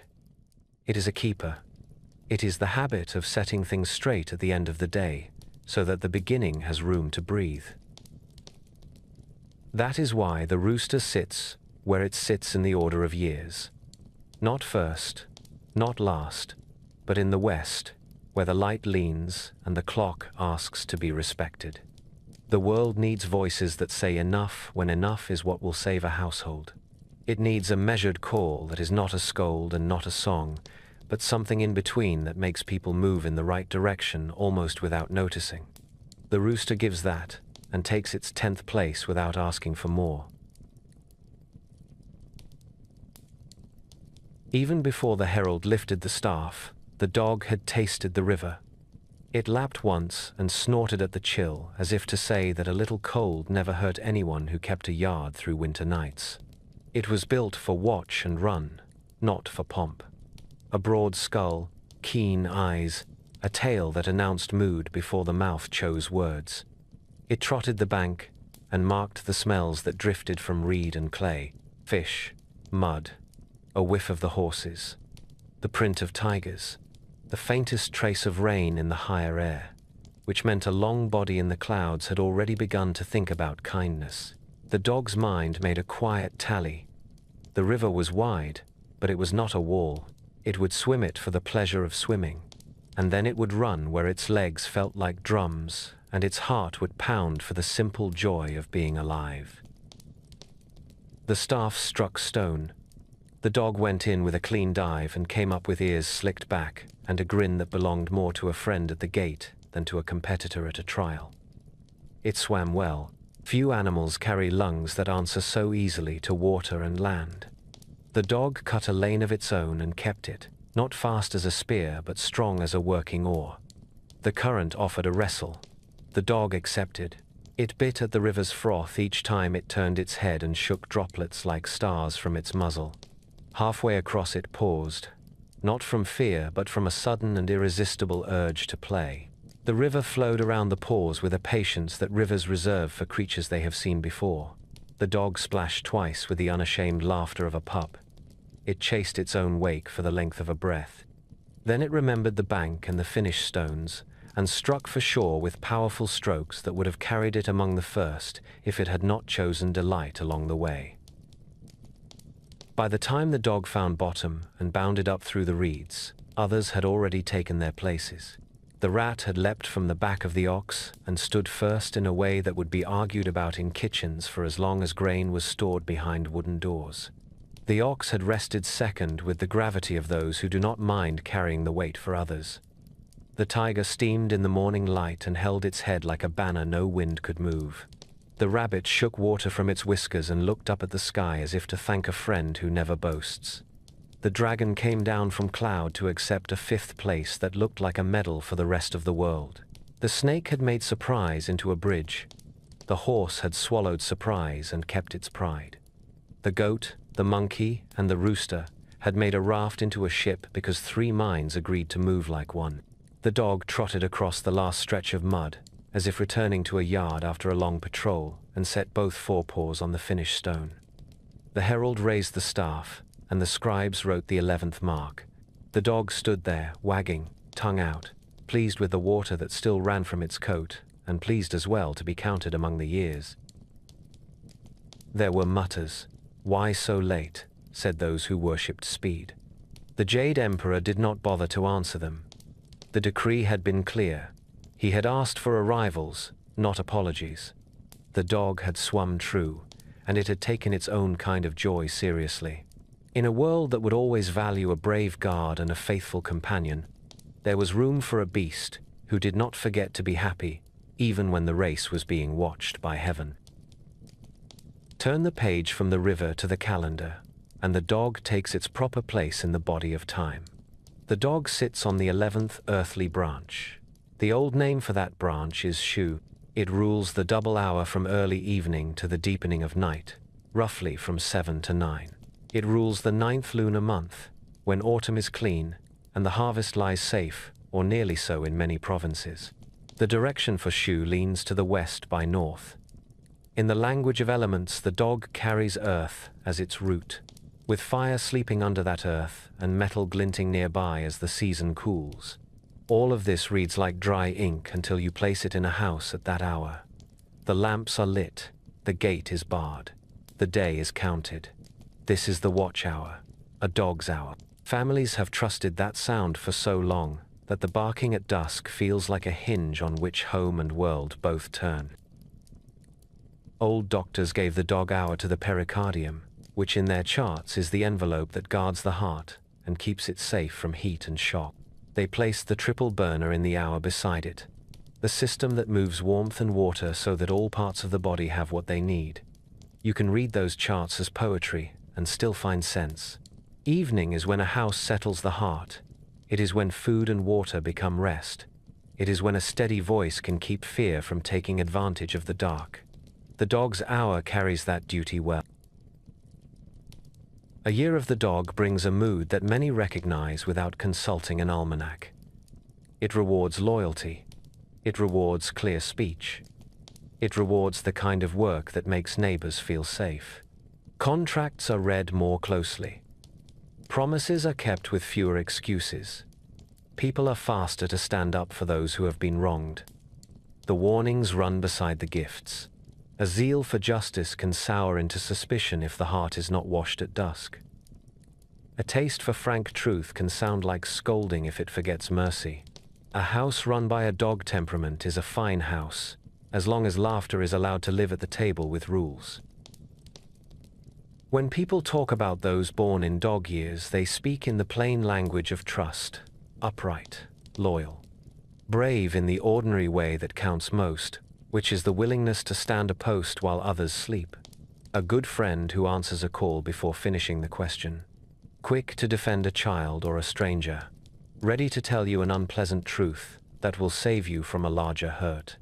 The shadows are the neighbors of those virtues. Worry that gnaws at sleep. A habit of being hard on oneself. A tendency to judge and to hold anger longer than is useful. None of that is destiny. It is the map of risks that runs beside the road of gifts. The dog chooses its company on the great wheel with a logic that anyone who has kept a courtyard can approve. It runs best with the tiger and the horse. Those three make a braid of zeal, endurance, and loyalty. They take turns leading and never leave the rope slack. The dog's secret friend is the rabbit, a partnership that balances guard with gentleness and gives a house both safety and grace. Across the circle sits the dragon. The old sayings call it a clash. Power and law do not always recognize each other when they meet on a narrow bridge. When they share a city, they can keep each other honest, but they must learn to do it without pride. The wheel records both quarrels and harmonies because the world does. The 5 elements color each return of the sign. A wood dog builds fences that keep neighbors friendly without turning them into prisons. A fire dog burns with righteous courage and can start 1,000 lanterns with a single spark. An earth dog is steady and keeps accounts that wives and widows and partners can trust even after a hard season. A metal dog is exact and does not back away from difficult rules when those rules keep people safe. A water dog listens better than most and often speaks less and says more. Elders remember these names with stories. A market watch in a metal dog year cleaned up bribery and made lanes safe at night. A village in a wood dog year rebuilt a fallen bridge and learned again how to cross to a neighbor without shouting from the bank. A fire dog cousin joined a rescue team and stayed with it when the floods came, and the world learned new words for courage. The dog carries a long history that is not all gentle. In the earliest dynasties, dogs stood at the edge of ritual like everything else that moved or grew. Oracle bones talk about dog sacrifice. Dogs were buried at gates and thresholds, a stern act meant to make their spirits stand guard. The old word for to sacrifice even drew a small dog beside the sign for altar in some scripts. Over centuries the rites softened. Clay dogs took the place of blood. Paper dogs took the place of clay. Later the act faded into phrases and charms. A dog image by a door is enough now. A piece of red paper with a painted pup will listen for strangers the same way a living dog does. The heavy past remains as memory, not as law, which is where heavy pasts belong. Folklore in many provinces tells a sweeter origin. People say a dog once stole seeds from heaven and brought grain to humankind by tucking the kernels into its tail. You can hear that song in mountain villages where the first green of terraced fields means survival for another year. It appears again in the dog ancestor myths of peoples in the south and west. A brave hound named Panhu wins a king's daughter and father's clans who remember with pride that loyalty is their oldest name. These tales honor a truth the race at the river also honors. When life needed a friend, a dog stepped forward. In the sky there is a hungry shadow called the heavenly dog. During eclipses, people used to shout and beat drums to make it release the sun or the moon. Children laughed at the noise and learned without being taught that dogs rule the edge between fear and comfort. The same edge sits on the ground in temple courts. A small image of an earth god looks out from a shelf above a jar of incense. Beside him crouches a blunt-faced companion. In some regions, that companion is a tiger. In others, it is a dog. Either way, the meaning is simple. Heaven judges. Earth keeps order. The dog walks the line between the two and makes sure that mischief does not find a hole in the fence. Walk through a market at New Year and you will see the sign play among puns and prints. The bark sounds like a word for thriving. Traders set a little dog figure near the coin jar and smile as if to say that prosperity loves a friendly guard. Paper cuts show a pup with a ball that looks like a pearl, which is another way to ask for good fortune to roll toward the house and stay. In doorways you will find stone lions that strangers call dogs. They are lions, not hounds, and they stand for imperial power. The confusion says something about the land itself. Lion or dog, what a threshold wants is a guardian face that keeps evil from walking in as if it owned the place. Stories give the dog a voice that people trust. Magistrates tell tales of faithful hounds that bark the truth when lies have silenced human mouths. Children grow up on songs where a dog leads a lost boy out of a bamboo grove at dusk. The most grateful family in any village is the one that hears a dog at midnight and learns in the morning that thieves turned away and tried another lane. The dog does not need armor to be a hero. It needs alertness and the will to stand between the door and the dark. The hour of the dog enters the house with simple rules. Close the gate. Make one last round of the room with your eyes open. Praise the members of the household for what they did well that day. Speak plainly about what must be done tomorrow. Share water with the plants if the season is dry. Set food and a small bowl of clean water for the creature that guards you. Sit for a moment in the yard and listen to the night until your breath matches it. These are small acts. They make walls stronger than brick. Marriage tables and partnership charts use the sign to say what experience has already taught. A dog and a tiger will stand back to back in a tight spot and give thanks later. A dog and a horse will cover ground a lesser team would never try. A dog and a rabbit will build a house that is both safe and kind. A dog and a dragon will save a city if they learn mutual respect, or break it if each insists on winning every hour. These are not destinies, they are maps for conversation. When a dog meets its own year, elders follow the old customs that make hearts steady. They tie a red thread around the wrist or tuck a red belt under a shirt. They visit a temple and say their names before the power of the year. They give to charity in the first month to remind themselves that guarding and giving are cousins. They avoid needless quarrels with officials. They remember to rest at dusk. The dog is brave without trying. In the life year it needs calm as much as boldness. The dog has another lesson to offer that is easy to miss because it is so ordinary. It is the lesson of joy taken seriously. The dog came late because it loved the river even while it crossed it. It took its place without shame. It shook itself and scattered water over the feet of scribes and did not mind when they laughed. The calendar keeps that moment for anyone who needs it. There will be times when duty is hard. There will also be times when duty and happiness are not enemies. The dog teaches you to know those moments and not to waste them. Set the sign once more beside the hour when lamps are lit, and you will see why it sits where it does, in the circle. The dog is the voice that calls the children in from the lane. It is the step that checks each latch. It is the shape you see just beyond the gate when you return late and tired, and your shoulders loosen because home is close and the guardian has already heard you coming. It is a friend who patrols the edge so that the center can sleep. That habit became a year. That year became a place in the story of time. Ever since, when people say that someone was born in the year of the dog, what they mean at heart is this. This is a person who will look after you when it matters, and will bark at the night until the night decides to move along. The river did not mind laughter. It had heard it before. It heard it again when the pig came down the bank with an easy roll to its walk and a look that said the world was wide enough for both races and meals. The herald had not yet lifted the staff. Even so, the pig had already decided two things. Water would be cold but not cruel. The finished stones were a promise, not a threat.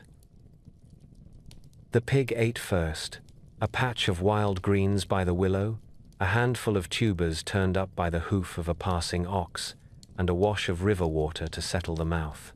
It was not greed so much as good sense from a creature who knows that empty bellies make poor choices. The herald's staff rose.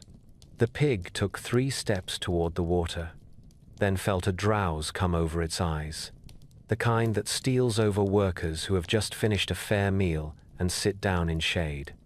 It settled its bulk at the root of the willow and slept the sort of sleep that forgives a hard year.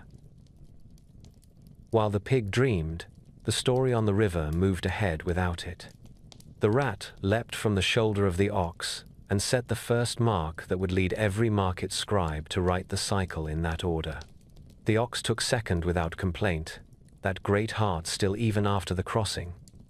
The tiger made the river look like an enemy that could be beaten by courage alone, and claimed the 3rd stone. The rabbit hopped stones and rode a log with help from a shadow in the air that did not claim credit. The dragon came down from cloud, accepted 5th place with a calm that shamed pride, and left the world better watered than he had found it. The snake surprised the horse by the breadth of a breath and turned that breath into a place. The horse accepted the shock like a soldier and stood 7th with head high. The goat, the monkey, and the rooster made a raft into a ship and landed in the neat order that honest crews always land. The dog swam for joy and only then trotted to the stone and took 11th, tail laughing. The pig woke last. It snorted, shook willow leaves from its back, and remembered the race without panic. It went in with a stroke that looked lazy and was anything but. Pigs can swim when they choose. They carry weight that water loves. They breathe with patience. The current that had bullied others pushed softly at a body that refused to fear it. The pig found bottom near the far reeds and climbed, leaving a smooth path behind it, like a pen that has written without blot. It crossed the mud, stepped onto the finished stone, and stood blinking at the court as if asking whether anyone would mind if a meal were served. The herald raised the staff. The scribes wrote the 12th mark. The Jade Emperor's mouth quirked at one corner. You could read that as a smile, or as a lesson. Last, and yet necessary. A cycle is a circle. A circle is not complete until the last mark is set. That is the river page. The calendar carries the rest into the body of time. The pig sits on the 12th earthly branch. The old name is High. It keeps the double hour from deep evening to the edge of night. From 9 to 11, when lamps are turned down and the last voices in courtyards begin to fall quiet. It keeps the 10th lunar month, the slope from late autumn toward early winter, when the granaries already hold their share, and families start counting what will see them through the cold. The direction on the great wheel is northwest, which is the road the wind takes when the year learns discipline. In the old learning, the branch hides water as its root, with a taste of wood tucked inside. None of this needs a book to be felt. The pig belongs to contentment after work, to full cellars, to the way a house breathes out once the doors are barred. Old doctors gave the pig hour to the triple burner. which is their name for the system that moves warmth and water through the body and puts each where it belongs. They say that in this hour, the day settles into the shape that will carry sleep without harm. Clear the head. Do not eat heavy now. Drink warm water if the evening has been cold. You can ignore the chart and keep the advice. It has saved more households than any argument about theory. A year of the pig carries the same weather into mines and markets. People expect abundance. They plan for weddings and store openings. They plant the sort of trees that will shade children rather than the sort that make a quick show. Families say a pig year rewards generosity and fair dealing. Well-fed hearts find it easier to be gracious. The warnings walk beside the gifts. Too much ease becomes neglect. Too much trust becomes folly. The pig does not teach waste. It teaches fullness that remembers its neighbors. When people speak about those born in pig years, they reach for plain words with warmth in them. Kind, tolerant, open-handed. Trustworthy in the way that makes villages work, which is to say a person who keeps a promise when no one is watching. Ready to share a dish and pass a bowl and ask whether the guest has eaten enough. Brave enough for steady duties rather than for banners. The shadows are near and honest. A tendency to delay hard conversations because the table is pleasant. A soft spot for comfort that steals an hour from duty. A habit of forgiving scoundrels who do not deserve it. Elders do not scold when they say these things. They praise the gift and warn about the edge. On the great wheel, the pig lives well with the rabbit and the goat. Those three make a harmony that keeps rooms friendly and stores well stocked. They build households where feasts are frequent and quarrels rare. The pig's secret friend is the tiger. On paper, the pair is odd. In life, it works. The tiger brings boldness. The pig brings steadiness, and luck that is really the habit of sharing. Across the circle sits the snake. The old books call this a clash. The snake loves control and timing. The pig loves openness and trust. Put them in one courtyard and they chafe unless each learns what the other defends. The elements give each pig year a different taste. A wood pig is generous and builds through cooperation. The kind of host who also knows how to plan. A fire pig dazzles and draws friends and patrons, but must learn not to burn its own stores for applause. An earth pig is steady and manages accounts with a patience that saves families from lean winters. A metal pig keeps promises like a contract and is hard to sway once it has chosen. A water pig listens, adapts, and can turn luck into fact through quiet connections. Elders remember these flavors as labels on stories. A market expanded in a metal pig year and stayed honest through a downturn. A village rebuilt in a wood pig year and held together because the strong gave extra without being asked. A cousin who laughed easily learned hard discipline in a fire pig year and began to thrive for real. The pig is not only a mark on a page. It is an animal that fed the land and shaped the language. In old rites, pig, ox, and goat formed the three offerings that honored ancestors and bound communities to their past.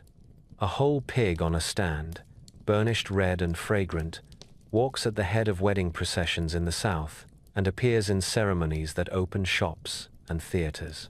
The piglet that feeds a crowd at a festival is not only food, it is a public promise to be generous. Even ink remembers. The character for home shows a roof above and a pig below, which is an old joke and an old truth. A house is a roof that shelters food and family. A pig under that roof is the difference between hunger and ease. The shape of the word taught the lesson long after the barnyard changed. Folk art keeps the pig close to luck. New Year prints show a sow round as a moon with a string of piglets, each trying for the best place. A shop mounts that image to ask the year for wealth and fertility in every sense.